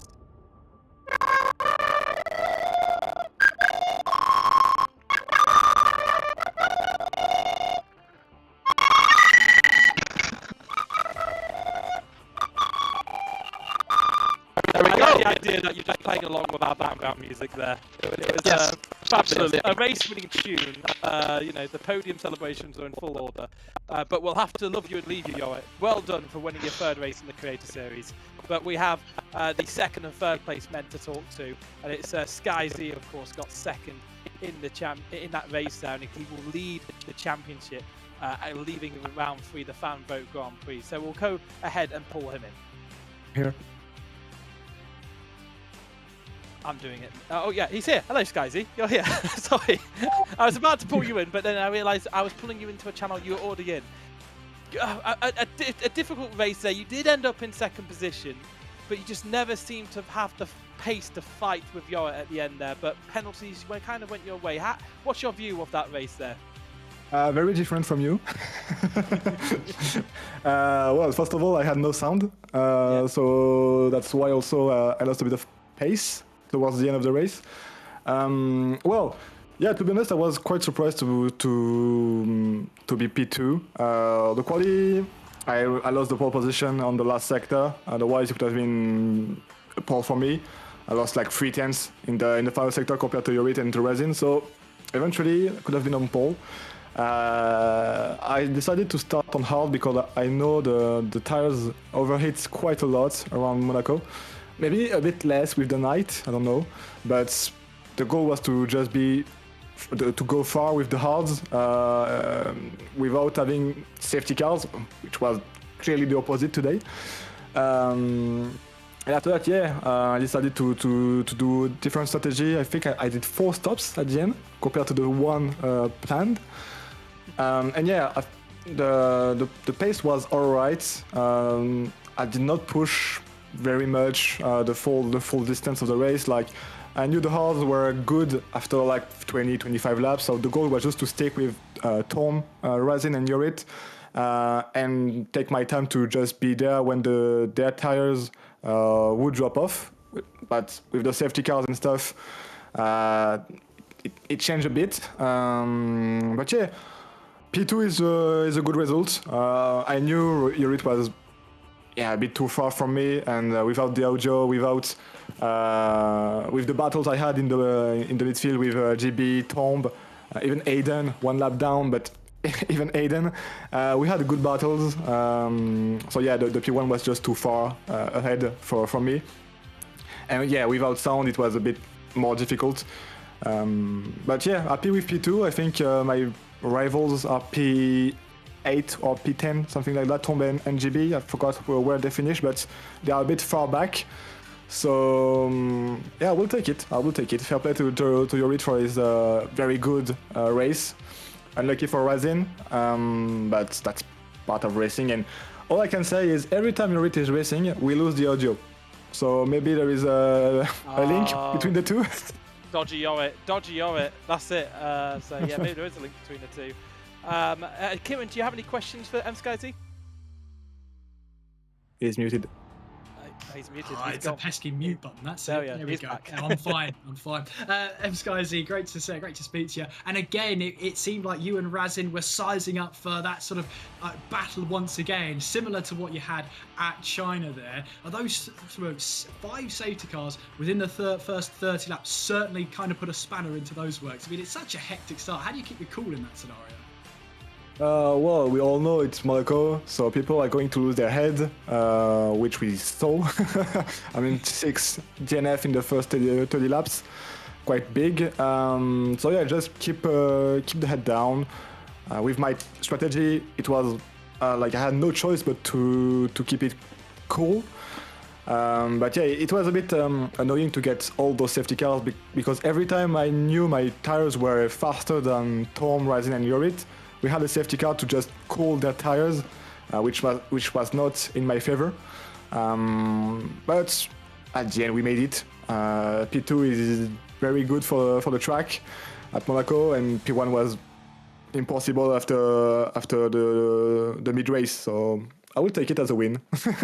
Yeah, absolutely. And in fact, as well, big points for yourself and Perya in the McLaren outfit. Looking at it, you look like you've come away, slightly level on points with McLaren, maybe just slightly further behind. But that's a big weekend for yourselves at McLaren, that's for sure.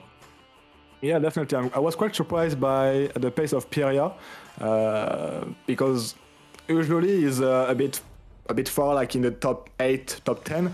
And today he was very, very good. He was fighting for P5, P4, P6. He got a 5 seconds, very unlucky because of blue flags. He was the only one to get 5 seconds because of that. So maybe we can do something.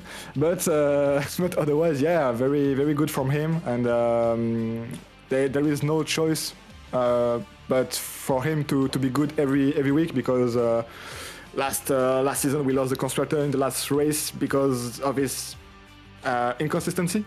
So if this season we can have a bit more, then we'll probably clinch the McLaren the constructor. So we'll see. Yeah, well, very clinical on your team there. His inconsistency cost us a championship. Not only that, but at the end of the day, that's a bit true. The call out is, but Perya is looking good. He has had a couple of podiums in the F1 Creator Series before, just not last year. But yeah, it was good to see him up at the front. It's great to hear from you, Skyzy. I think you lead the championship by with about 61 points. We'll go to standings after the race, so you can have a look at that. But yeah, congratulations on second place. Does feel like a win for me as well. So yeah, congratulations. And I think we'll move over to our third place driver, who is Razin Shai, who of course started the race on pole position, but just strategy just went away from him, and then mistakes started to pile up. Let's talk about that first stint first for you, Razin Shai. You started on pole, led the race for many laps, but you just didn't pit quite at the right time. Yeah, I mean, it was one of those, like, I think me boxing late on the final kind of safety car it wasn't bad, but it was like I knew I had a job to catch back up. Obviously, Europe had generated that gap, and I was slowly closing him in, and the plan was then to go on to softs, I believe, after the second medium stint. And the gap between Euro was always like 5-6 seconds, and I think prior to the VSC, it was closing in quite a lot to like 4, and it was dropping down because I had fresher tires. And just unfortunately, yeah, VSC came out when we both on hard, so I knew it was going to be a long thing to get back, and I just picked up wing damage. Basically, as soon as we went on to the hard softs at the end as well, boxing off those, because Europe pulled the trigger to go for softs. My plan was just to stay out. I was 5 seconds, 6 seconds behind, and on that very lap, unfortunately, picked up wing damage, had to force the box, went on softs, got an instant 5-second penalty out of the pit lane. Unfortunately, can't the pit exit, which I wasn't aware of. And yeah, as a result, I was like, okay, we've got a little bit of a buff to Skyzy, it should be alright. And then unfortunately, I picked up a 3 seconds, and then yeah, it was just all over the place. I mean, 8 seconds of penalties, and then my teammate helped me out by blocking Skyzy. But unfortunately, it didn't go to plan because I then ended up getting wing damage again. So it wasn't easy to do with no audio for like 30 laps, but I'm still happy with P3. I think main thing takeaway for me is the pole position. Yeah, great stuff. I mean, Razin, you last time we spoke, you had a fantastic battle between yourself and M Skyzy at China. I mean, I was hoping we got to see that a little bit more today, but those safety cars really scuppered that one. But it just seemed like when you started to get into that rhythm, starting to pull away, the safety car came out. I mean, after 3 or 4, maybe it's a case of, you know, you want to try and cool down the tyres, extend the stint maybe, but you know, 5 safety cars in 30 laps, that must throw an absolute spanner into your strategy works. Yeah, it definitely did. I mean, the initial strategy was medium, soft. And yeah, I think that VSC came out, triggered all of us to go onto the hards, which is fair enough. But I think, yeah, it wasn't ideal because, like I said, I had fresh mediums in Europe, so I was roping him in a bit. He had very good pace regardless, but just a bit by bit. And, you know, it was unfortunate that then once I lost audio, after the final bits and pin onto the softs at the end, I just started making mistakes.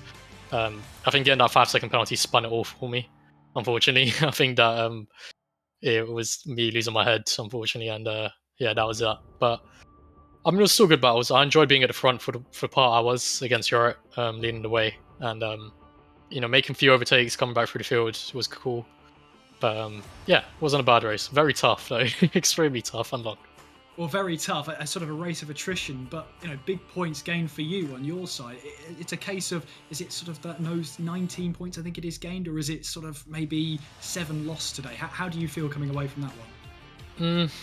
I mean, I think it's more of a potential 7 loss for me. I think, yeah, strategy could have been better, but I think regardless, it would have been hard to beat Europe because of his pace, which I think was commendable today, of course. I think we were quite even on it, so it would have been interesting to see if we were right next to each other, who would have came out on top. But yeah, I think it was more annoying that, yeah, another 2 points lost from Skyzy on that side because of the penalty, picking up the wing damage, obviously. So yeah, we take 19 points. We obviously missed out on Inter's pole as well by 10 thousandths on Jake, so it's something else to lose. But yeah, it's a decent recovery considering I was away last week. So yeah, not too bad. Yeah, I mean, you are up into 5th position in the championship, and you're only, you know, 24 points away from M Sky Z. Do you fancy your chances in this championship? Do you feel like there's races for you that could give you an edge over your rivals? I think it's going to be a hard one because I know quite a few of the guys are missing through certain races. So it's like, if you're missing and Skyzy's there, you're giving him more of an advantage. So it'll be an interesting one. I think Monza's not a bad track for me, but I think it's a good track for most of everybody. So yeah, we'll see how that one goes. But in general, like, I do want to fight for the championship, but this season I want to take a more laid back approach to challenging that. I don't want to, put in time. The only track I was ever going to put in time for, like I said previously, was Monaco, and yeah, part of that I don't plan on doing too much for the other tracks. Yeah, well, fantastic to have you in the box, and yeah, obviously great win, a podium in Monaco. That's going to sit well on your stat sheet. Yeah, good luck with Monza next week, and yeah, look forward to seeing you in the booth again soon, Razin. Thank you very much, guys. Take care. Well, we will jump over to the standings that I did actually talk about there in that session. So it is MSkyZ who leads the way as expected, 61 points, finishing second there, gets 20 points. GB68 picks up 5 points, and he is still in second place, but he's lost 15 points on MSkyZ overall. Tom only 2 points back from GB68 now. He has 44 points. Tom 97, of course, didn't race today in fourth, and Razin Shai, who we just spoke to, joint on points with Tom 97, and Safso in sixth there with 34 points. So I think Aston Martin and both McLaren running very well in the constructors as well. Yeah, definitely. It was a day for Alpine, wasn't it? Tom managing to recover those points. It was a tough race for him, especially towards the end.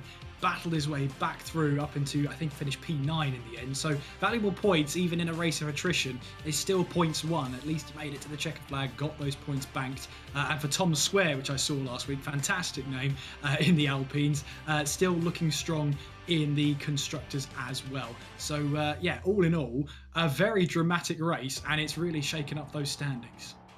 Yeah, it's been incredibly dramatic. Sapitron, what's been your view of the race from the clipbook?